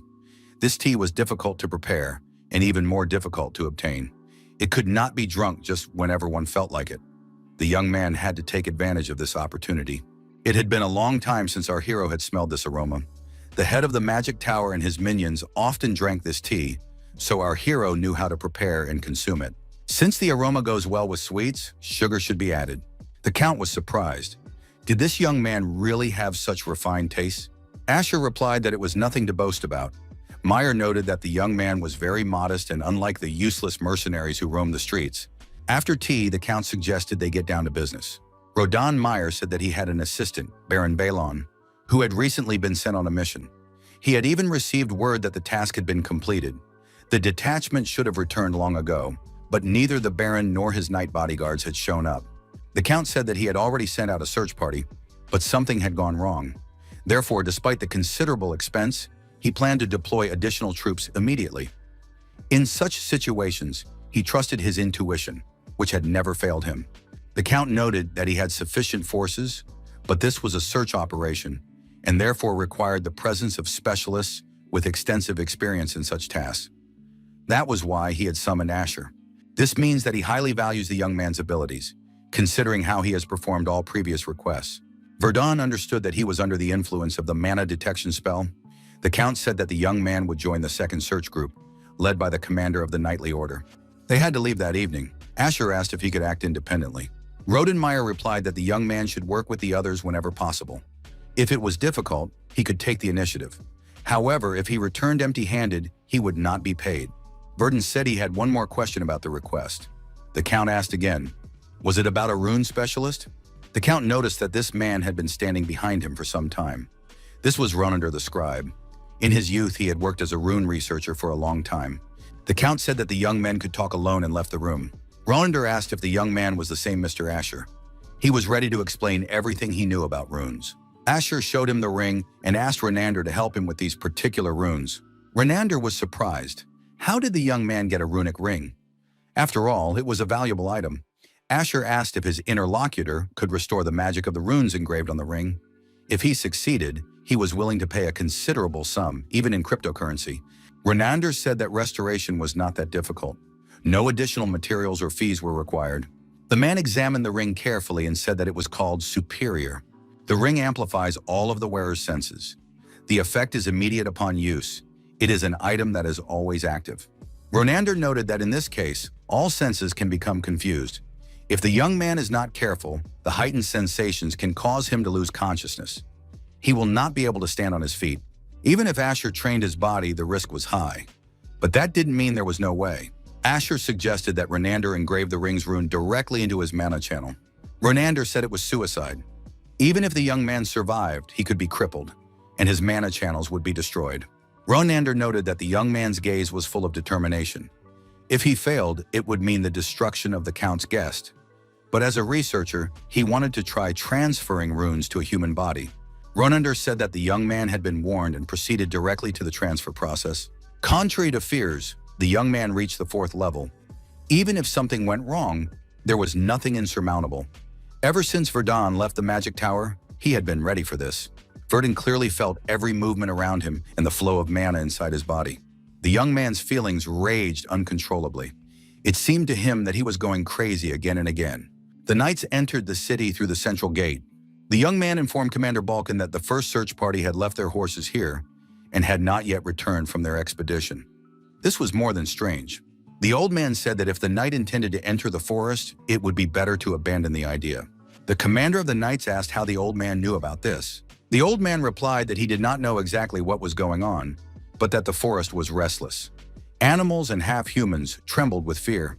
The old man added that he had lived there for 70 years and had never seen anything like it. It was as if the forest was devouring life itself. The knight said that they would go into the forest anyway. He had been told that the first search party had disappeared here, right in the forest area. The young knight asked, was the young man really all right? What was the count thinking when he hired him? The knights carefully combed through the entire surrounding area. One of the knights reported to the commander that he had found the baron's carriage. The carriage was lying on its side and was broken in two, its contents scattered nearby. There were no signs of an attack. How was this possible? The commander said that it was now Asher's turn. The knight noticed that the mage had seemed out of sorts the entire journey. Could he be trusted? Verdun noticed that his emotions had finally stabilized. Now he was able to analyze even huge amounts of information. The mana detection skill was activated. The knight was surprised. Was this really called mana detection? He told the mage to stop before the mana burned him. Verdun, guided by his staff, pointed in the direction they should go. Verdun and all the other rescuers moved in the indicated direction, gradually increasing their speed. The commander of the knights thought that this Asher had incredible reflexes and magical abilities. Judging by his speed alone, he surpassed any mage in their order. The knight asked if he had managed to find the Baron. Asher replied that he had discovered a strange, powerful life force. The protagonist suggested that there was definitely something in this forest. Perhaps it was the force that had destroyed the Baron's carriage. Suddenly, the commander of the knights was attacked by a strange monster. However, wielding his sword, he managed to retreat and was unharmed. It was a Trint. The commander noted that this was strange. Usually, Trints only appear in dark places with high humidity. Apparently, he did not have to travel far to get here. Asher was surprised. Did he really come from nearby? The commander of the knights was surprised. Did the young man not know? There is a rather well-known place in the duchy. It is the Forest of Demons. Visiting this place is prohibited by decree of the guild and the duchy. Sunlight does not penetrate there even at noon, but the forest is famous for its abundance of all kinds of plants. Verdun remembered how he had been invited to Lorien, located in the northwest of the country. This city borders the Forest of Demons. The knight said that it was impossible for the Baron and his advance guard to be defeated by simple Trints. Asher realized that there was something else going on here and shouted for everyone to move aside. A knight emerged from the forest. The commander was surprised. Could it really be Brennan? The commander approached the knight and asked what had happened and how Brennan had ended up here. It was one of the missing knights, but he looked more like an undead than a human. Verdun began to study his gaze. Was everything all right with him? He noticed that Brennan looked more like a real undead creature. The commander of the knights did not lose his composure and punched Brennan in the jaw. This guy had an impulse. Maybe he was possessed or under a spell. The commander of the Balkan Knights shouted that restraints must be used. Suddenly, a gold-ranked adventurer emerged from the forest accompanied by a huge monster. Other monsters appeared from the other side of the forest. One of them had a mage on its shoulder. Balkan determined that the monsters and humans were in the same state as Brennan. Could it be that all the others who had gone missing had suffered the same fate? The commander of the knights ordered them to prepare for retreat and avoid battle. He hoisted Brennan onto his shoulder and began to retreat at a rapid pace. The knights followed his example. One of the knights shouted to the commander that he could see a hut ahead. Suddenly, a huge troll blocked the knight's path, with a mage on its shoulder. The knight looked at his opponents and said that it seemed they had missed something. After a while, all the knights found themselves in a safe zone. Asher said that the people should move on. Ahead, they saw a huge house surrounded by a golden glow. Verdun thought it was a disposable artifact engraved with spells of concealment and protection. Nevertheless, it would be enough to block their attacks. Using his magical abilities, Verdun decided to change the situation a little. The guy said he wanted to simplify the spell formula and then add formulas to fill in the gaps. Normally, it is impossible to perform both actions at the same time. However, now that his 5 senses were expanded, it was as easy as breathing for him. The knights were amazed. Was this guy really capable of changing an active magic circle while it was being set up? Considering his ability to detect mana at long distances, considering his power and spell speed during the battle in the forest, it could be said that he was far beyond the 3rd level. Asher said that everything was ready. The protagonist had been hiding his true abilities all this time. One of the knights ran up to the commander and said that Sir Balkan had to see this for himself. They found Baron Balin. Balkan asked the Baron if he was all right. No one expected to find him in such a place. Asher was surprised. Had the Baron created these magical circles of protection and concealment? No wonder he couldn't be found with the mana detection ability. The knight asked the Baron if he could explain what had happened here. Balin said that he had completed negotiations with neighboring territories on behalf of the Count and was returning home. When they reached the town at the foot of the ridge, he heard screams coming from the forest. Protecting the local residents was their duty. It was decided to go into the forest. The Baron reported that they had seen a strange tree in the forest. At first glance, the tree looked completely normal, but it gave off an inexplicable aura. The Baron ordered his men to check the surrounding area. Suddenly, people appeared on the branches of the tree. They were screaming and asking for help. Belen said that by the time he had gathered his thoughts, they were already surrounded by Trince. There were also crowds of people and half-people. They had not been destroyed, but dragged to the tree. After that, the tree attacked the knights with its sharp branches. The Baron told the commander of the knights that the tree was piercing their bodies with its branches and sucking out their life force. Balon added that thanks to Brennan's sacrifice, the two of them had managed to escape. The rescued knights said that the rest could not be brought back. They had died, turning into puppets of the tree. Commander Balkan said that in the name of their fallen comrades, his search party would become a punitive force. Balwin added that their target was now the tree. Anything that stood in the way of the county's prosperity must be destroyed. The Meyer family is known for its fencing skills. The Count is one of the most influential people in the duchy, both in terms of fame and power. However, his fame is not only due to his title. The main reason lies in the strength of the Rodenmeyer Knightly Order, consisting of knights whom he personally selected. The commander of the knights asked Asher to take on the search for the Grey Tree. They had never worked together before, but he believed it would be the best solution. As soon as the young man found the tree, he was to give the signal, and they would immediately set out for it. Asher took off, gained sufficient altitude, and began his search. He activated his mana detection skill. First, Asher put all his strength into casting a spell for a large-scale search for mana. The consumption was so great that his head spun. Nevertheless, his heightened senses detected a lot. After a while, the protagonist found what he was looking for. Now all that remained was to launch a signal flare. Asher decided it would be much faster if he did it alone. The young man activated the chain lightning skill. The enemy was struck by lightning and destroyed. Asher thought that, apart from its ability to control living beings, the tree was no different from a Trent. The tree looked ominous, but its weakness was obvious. The young man activated triple spell. He used the skill Flash, after which the tree was engulfed in flames. The fire burned with renewed vigor, the flames devouring the tree's branches. The commander of the knights was wounded and fell to the ground with an arrow in his shoulder. However, at some point, the enemy suddenly disappeared. Balkan did not understand what was happening here.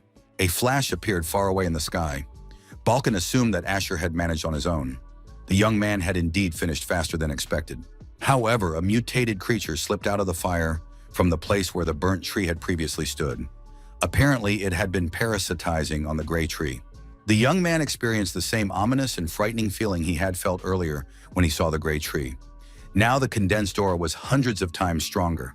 Asher wondered in surprise, could this be the origin of the Forest of Demons? Count Rodenmeyer, watching from the window, concluded that the knightly order was in terrible shape. The Count said that Asher's actions had exceeded all expectations. The young man thanked him for his words. Meyer noted that he still couldn't believe that the young man had hidden the fact that he had reached the 4th level. He added that he was annoyed that the young man had lied to him, but it could be considered that the guy had simply done high-quality work for cheap pay. Asher thought that although there were no problems with the order, something bothered him. It was the place where he had given up the chase and turned back. Then Asher realized that there were no demons in front of him. Why do adventurers suffer so many losses? Some time ago, the Adventurers Guild and the Magic Tower conducted a joint investigation. An adventurer was walking through the forest and couldn't find his colleagues, Dean and Billy. But their hunt today was a great success. After all, he was right when he said they shouldn't come here. After the investigation, the Magic Tower collected data and presented the results to the whole world.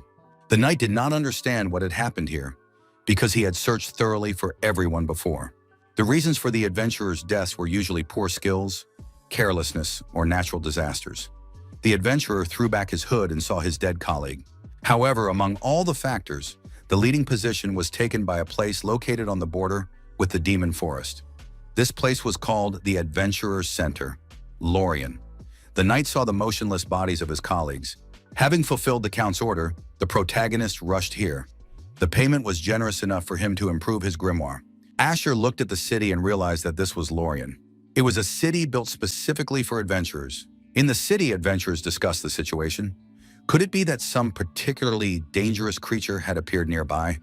Could it all be because of the Forest of Demons? Asher thought it was too early to jump to conclusions.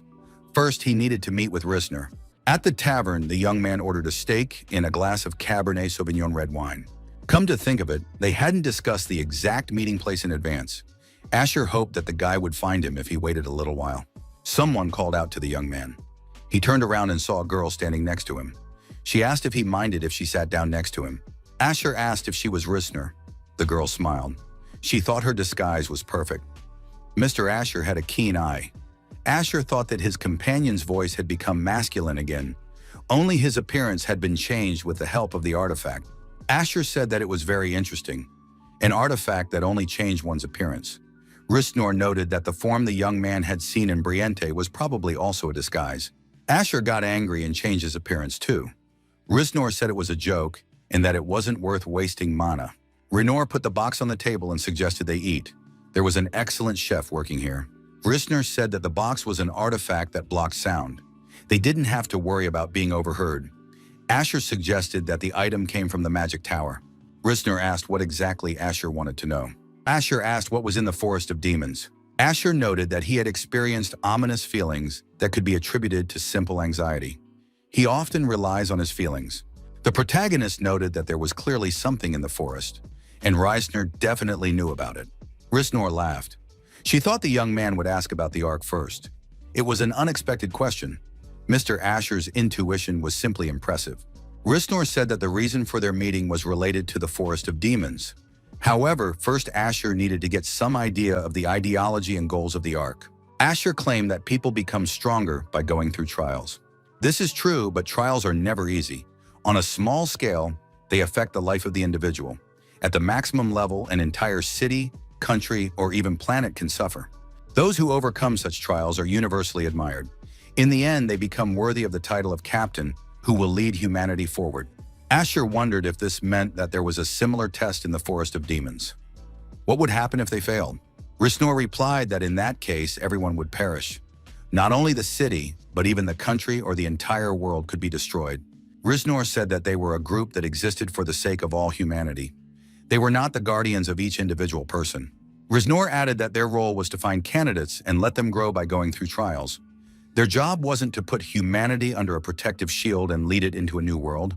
That is why they are on the lookout for trials. The Ark analyzes and predicts hidden dangers in the world. They lead candidates to these places. Asher suggested that their network is extensive enough to cover the entire continent.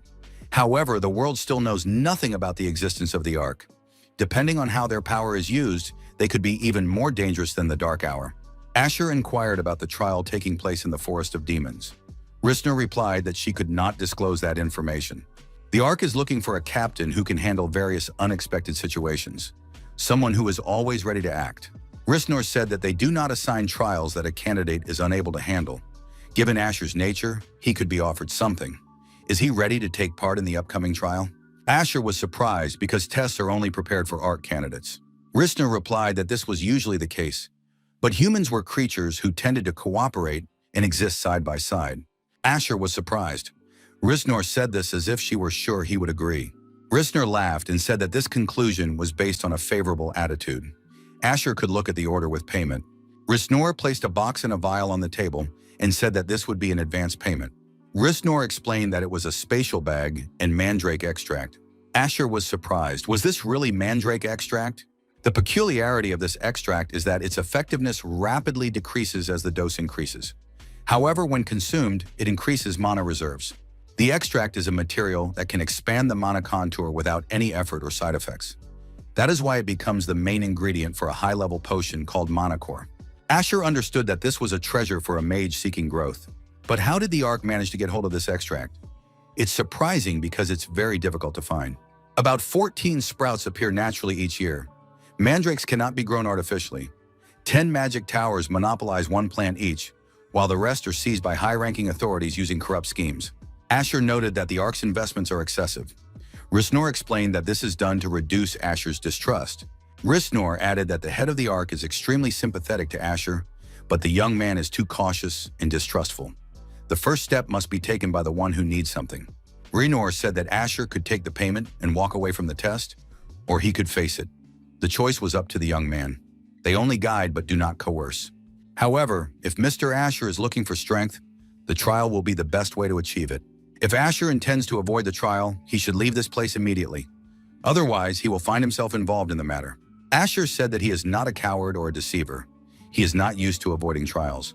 This kind of escape does not suit him. The protagonist made a decision. He would undergo the trial organized by the Ark and prove what he was capable of. The guards on the fortress wall noted that the forest had been looking gloomy lately. In addition, adventurers continued to disappear. Mr. Bartell went there specifically to make sure everything was resolved peacefully. The guards saw a knight run out of the forest and, picking up speed, approached the fortress wall. The guards had the impression that this man was part of Mr. Bartell's group. He shouted that there was an emergency and that the gates needed to be opened immediately. A report came in that the Trints were crossing the border of the demon forest. The leader was surprised. What was going on here, and what had happened to Bartell? The knight who arrived said that Mr. Bartell had stayed behind to hold back the Trints and other creatures. He asked to convey the following message. The Tree of Souls has appeared. The leader was frightened, just in case, but still asked what it was. There had been several cases where trees grew by destroying life. Most of them were eliminated in the early stages of development. However, if a sprout grew for a long time, hidden from human eyes, the level of danger became completely different. The Adventurers Guild classifies this level of threat as the highest, special entity. The leader asked if the speakers were sure that the forest was really that dangerous. The assistant replied that they did not know for sure yet, but if all the missing people were connected to the Tree of Souls, then the city was in danger of destruction and annihilation. The city's residents must be evacuated. Bartell must also be supported. One of the knights volunteered and said he would go to help. He promised to save Lord Bartell and destroy the Tree of Souls. The townspeople were surprised. Why were the bells ringing again? Wasn't this a warning of danger? Had the kingdom of Estria declared war? The man announced to everyone that a dangerous species had appeared in the Forest of Demons. Volunteers are being recruited to defend the city. The punitive detachment has already been dispatched. The troops remaining in the city will help defend it and evacuate residents to safety. There is no need to worry about the punitive detachment. It is led by Lyra's blood-red blade. The knight asked the young man if he had voluntarily joined the punitive detachment. Asher answered in the affirmative. The knight said he had no time to look after the young man. If he got in the way, he would be immediately expelled. The knight added that the young man must defend himself. Asher thought that this was the knight Rissner had mentioned and called a hindrance. Did he really look that weak? The blood-red blade said that the Trent simply needed to destroy the core in the center, and with a skillful movement of the blade, destroyed the tree. The young man was surprised. Had the blood-red blade done it in an instant? Was it possible to do something like that with such ease? The blood-red blade said that it would clear the way first. The adventurers realized that this was the power of the approaches to the mithril rank. The leader of the group stopped Asher and reminded him not to get in the way. The protagonist declared that he could do it faster. The young man activated the double spell skill. Lyra's blood-red blade closely followed the young man's actions. Everyone noticed that Asher activated a huge amount of mana to achieve his goal. One of the knights noted that this guy also instantly activated the mana detection skill. Perhaps he thinks that Mr. Bartell is still in the forest? The blood-red blade thought that this young man was clearly at the 4th level, despite his youth. Maybe he was another candidate sent by the Ark? The knight told the young man not to dare interfere with his trial. Asher realized that he was facing a woman, a candidate for the head of the Ark. The female knight noticed that the young man had reacted to the words about the trial. That meant the boy was also a candidate. The knight said that from now on they would speed up. Those who could keep up could follow her. The rest should provide support from behind. Many decided to stay, considering it the best option. How could anyone keep up with such a monster? Lyra's blood-red blade and Asher developed great speed and kept up with each other. Asher thought that this female warrior was quite strong. Her fighting style was completely different from the butcher's chopping blows. Her chilling sword technique left no room for counterattack. The young man thought this is one of the candidates chosen by the Ark. Perhaps the Ark was a stronger organization than previously thought. Asher decided to return to the main problem. He thought that the Tree of the Soul was most likely the gray tree he had seen during his mission. The reason for the disappearance of the adventurer named Bartell must be related to this gray tree. However, the young man did not feel the energy of the tree or any traces of Bartell. Asher wondered, should he spread his mana over a large distance? In the north, there was a place that seemed cut off from the rest of the forest. It caught the young man's attention. Asher showed the knight the direction of travel and said that they should move in that direction. Asher approached the presumed location and activated the fire curtain. The young man decided that if he couldn't find it using mana, he would have to burn the entire forest to the ground. The protagonist decided to limit the Trint's ability to use their abilities. The Flaming Plague skill was used. The young man assumed that this would destroy all the Trints in the vicinity. Asher decided that now the Tree of Souls would surely reveal itself. Our hero saw a knight bound by tree branches on his hands and feet. When the knight regained consciousness, he found himself in a situation where it was impossible to resist the Tree of Souls. In front of the knight was a countless number of Trints, and he was surrounded by many empty white eyes. The branches tightly bound his limbs. Survival was his specialty, so this detail did not scare him at all. However, the continuous cries of the captives were exhausting. His life force began to fade, and he found himself on the verge of death. Now the knight was free. He understood that the branches of the Tree of the Soul had been cut off. But how did this happen? The savior asked the knight. Was he Bartel, a platinum-ranked adventurer and warrior? Bartel asked the young man if he had saved him. Asher said that the punitive detachment was behind them. The knight could retreat and regroup with them. Bartel was surprised. Did the young man really want to solve this problem alone? Asher confirmed that this was indeed his plan.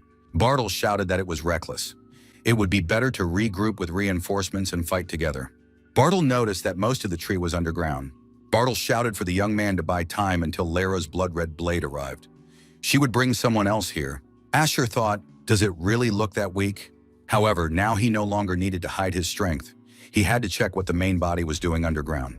The ground beneath their feet shook. The adventurers were frightened. Was it an earthquake? The blood-red blade was surprised. Was it the work of that mage? The part of the tree that the young man saw underground was indeed large, but it turned out to be only part of one branch. Asher realized that this tree was monstrous in size. If something like this reached the city, it would turn the earth into a living hell. This could not be allowed to happen. Asher thought that this must be the test that Risner had mentioned. The problem was that this monster was hiding underground. Even an earthquake didn't work here. After the previous mission, our hero updated his spellbook and reached the 4th level. Should he try terrain manipulation? The knight saw Bartel approaching them. How good that he was unharmed, because they were very worried. Lara's blood-red blade shouted that it was her job and rushed to where the protagonist was. The adventurers saw the Tree of Souls and were frightened. Had this tree always been so huge? How could anything like this be defeated? The commander of the knights shouted that an evacuation order must be given immediately. The leader said that a Tree of Souls of this size was capable of mentally destroying the city. For a long time, the Tree of Souls hid underground, continuing to grow. From time to time, many adventurers combed the area in search of such trees. But since this sprout was hidden from view by a layer of soil, no one was able to find it. As a result, the Tree of Souls survived and spread its numerous roots underground. Dominating the forest and consuming countless living creatures, the tree continued to grow. Soon, this place was nicknamed the Forest of Demons. Finally, the Tree of Souls reached the final stage of its growth. To grow into a full-fledged tree, it needed to consume 1,000 life forms as food. This was what was supposed to happen in the future. Asher thought, the greater the mass, the more mana must be used. In addition to Asher, monsters were also flying in the sky. The flying monsters were attacked from the ground with arrows. Asher activated the skill Firestorm. However, after this attack, not a single twig on the tree moved. Asher thought, maybe I should run away. Does he really think he can defeat this main body? Why try to prove his power? Maybe he should give up and just enjoy a peaceful and serene life. The protagonist was hallucinating. The tree was capable of using mental attacks. Asher said that in any case, this tree was weaker than the one he had destroyed in the magic tower. A colossal blow was dealt to the earth's crust. The tree's branches were torn to shreds. A knight appeared nearby and asked, hadn't the young man heard what she had said earlier? Of course, she was grateful that the young man had pulled the Tree of Souls out of the ground. However, she must overcome this trial on her own. She would not give up this role to anyone. Therefore, it would be better for the young man to step aside. Asher said that this was very selfish. The Lady Knight would not die from his spells anyway, so it would be better if they attacked together. The Tree of Souls panicked when faced with two opponents putting up fierce resistance. At that moment, its primal survival instinct kicked in. This situation was extremely dangerous. Therefore, the Tree of Souls decided to release all the energy it had accumulated so far. Even though this meant it would take centuries to recover, the Tree of the Soul dragged everything alive in front of it into a nightmare, including the mage standing directly in front of it. Asher, kneeling on the ground, did not understand what had happened.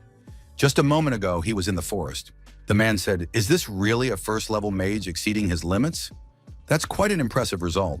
Asher raised his head and wondered, could this be the head of the Balrog magic tower? Balrog asked, "Is this all the young man is capable of?" Verdun thought that after everything he had done, he still hadn't managed to reach the level of Balrog Besias. Our hero had overcome countless trials to achieve all this, yet he was unable to leave even a scratch on the body of the head of the tower. Balrog said, "A mistake remains a mistake, even if it is beyond one's capabilities."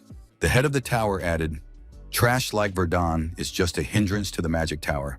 The young man said it was just a dream. The head of the tower was surprised. Had Verdun gone mad? The young man must have been completely desperate, unable to even reach his toes. Verdun lunged and grabbed the head of the tower by the face, saying that he did not believe what was happening. Verdun couldn't believe that this was his future self. Verdun squeezed his fingers so hard that blood flowed from the tower chief's face. He said he couldn't lose to someone like Balrog. The tower chief was stunned. What was the young man doing? Verdun told Lyra's blood-red blade to wait for him a moment. Under the young man's onslaught, the tower leader was blown to pieces. Verdun informed the knight that his actions would not take long.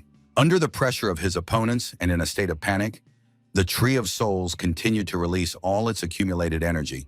Asher was subjected to the negative external influence of the Tree of Souls. His condition became unstable. Lyra's blood-red blade also entered the same unstable state. The little girl looked at her bloodied hands, her face filled with fear. The girl looked back and saw motionless bodies lying in a pool of blood. The child did not understand where she was. The girl realized that all the people around her were dead.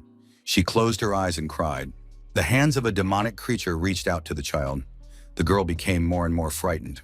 The monster said he was on the verge of evolution, but ended up losing his chance. Now people will have to fully experience his despair. The monster grabbed the girl by the face and said that humans could try to resist, like kicking their legs in a cauldron filled with his curse.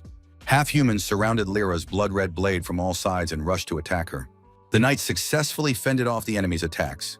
At one point, the mage finally appeared behind her and distracted some of her opponents. Asher approached the Tree of Souls for a series of blows aimed at crushing it. Asher said that no one would be spared from his wrath. Now he was as steadfast as a rock in the wind. The protagonist noticed that the Tree of Souls was moving slower than before. This must be taken advantage of. The young man understood that by plunging his opponents into a nightmare, the Tree of the Soul had put all its strength into the blow. Such a chance could not be missed. Asher thought that attempts to crush this creature with stones were useless. Of course, it could be destroyed with starlight. But then the dark hour would begin again, and half of the city of Lorien would be burned. The protagonist decided to use the Thundercloud skill. To do this, he raised his staff high and activated the magic circles. But he couldn't rush. He needed to accumulate a more powerful charge. Asher uttered a triple spell. The lightning, compressed by magical power, was the maximum result the young man could achieve at that moment.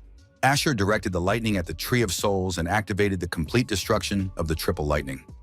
Thunderstrike. The dark ghost holding Lyra's blood-red blade behind its head was struck by lightning and destroyed, falling apart into pieces. The female knight was freed. No one was hurt. Lyra's blood-red blade looked at the young man and thought he was a magnificent mage. She would have to get his phone number. It became clear that the trial was over. The Tree of Souls was engulfed in flames. The female knight said that the young man had done well. She asked if anything had protected him from mental attacks. Asher replied that he had been defenseless. The female knight asked if he had not even been tormented by hallucinations or nightmares. Asher admitted that he had seen something. The knight asked why he was fine then. Asher replied that he had no reason to fear something that would never happen. The young man asked if that answer satisfied her. Lyra's blood-red blade replied that it was enough for her. Ahead, above their heads, many flying lights appeared. According to the records, after its death, the Tree of Souls spews out the souls it had previously absorbed. Now each soul goes where it belongs. The partners decided that this could be considered the end of the trial. They had not heard that one trial was immediately followed by another. Asher thought that this was a little disappointing. Compared to how Rissner had painted a grim picture of the situation, everything turned out too easily. Initially, this scene was not prepared for him. Therefore, perhaps it was not worth looking at everything from his own perspective. The young people were finally able to meet. They learned that their names were Asher and Lyra. The girl was surprised that she had never heard of such a powerful mage before. Today, Asher had been of great help to Lorien. Risinor, watching from the sidelines, said that he had expected much less. A foreign creature attacking souls, the Tree of Souls. It had grown to such an extent that its bark had become harder than metal and could withstand the strongest blows. In addition to this, it had acquired a countless army of Trints and Undead. Risinor thought that the most important thing was the nightmare that even Lyra, one of the top 3 candidates, could not escape. According to initial calculations, at least 4 cities were supposed to disappear in the process of this test. Who would have thought that a 4th-level mage could deal with such a monster in just one night? Who was this guy, Asher, really? The grateful citizens asked the savior of the city of Lorien to accept gifts from them. They thanked him wholeheartedly for his help. Several days passed after the raid on the Tree of Souls was completed. It took a long time to consider the payment of a reward from the guild, so the young man had no choice but to stay here. During this time, rumors spread throughout the city that the hero of the expedition was a mage with silver hair. Thus, Asher found himself in the spotlight, even though he did not want it at all. The protagonist thought that perhaps there was no longer any point in hiding his power. The young man looked at the tower located under the cross. He thought he saw a familiar face in the window. There was indeed a girl standing outside the window, Lady Lyra. A girl appeared in the room and said that grilled fish would be served for dinner today. Lyra thanked Vinna for waking her up. The girl suggested that they go down to the dining room together. Vin said she didn't really like fish because of the bones. Lyra warned that if Vin was picky, Louis might not like it. Lyra looked out the open window and saw a young man on the other side. It was Asher, who happened to be passing by. Asher looked into the window and their eyes met. After a while, the young people sat down at the table and ate together, washing it down with delicious wine. Asher asked Lyra if she found it comfortable to eat with a veil over her face. The girl replied that beautiful women always have to endure discomfort. Lyra added that she was joking. However, she was more interested in one thing. Was this Asher's first trial? The young man confirmed this. Lyra admitted that this was quite a rare case. Usually, the first trials that had to be completed were relatively simple. However, the problem of the Tree of the Soul was not one of them. Lyra had, of course, heard that all candidates personally selected by the Ark were special. She still found it hard to believe that a person her age could have such a huge reserve of mana and such fast and powerful magic. This guy also possessed incredible mental fortitude, as he was able to withstand the nightmares of the Tree of Souls. Lyra wondered how Asher came to join the Ark. Asher thought that he had never actually joined the Ark. However, in this case, it did not matter. The young man replied that it was a rather useful organization. Lyra said she had the same reason. She didn't care about the ideals and ideologies they followed. Lyra added that the only thing she wanted was to find a way to remove the curse she had to hide behind this mask. Curses are conventionally divided into 2 types. The first type is psychological attacks, classified as black magic, or spells that suppress power. Second type is the curse of the devil, one of the heteromorphs. There are dangerous curses that are the complete opposite of divine power. For example, those that lead to the gradual and irreversible decay of the body or the deprivation of its life force.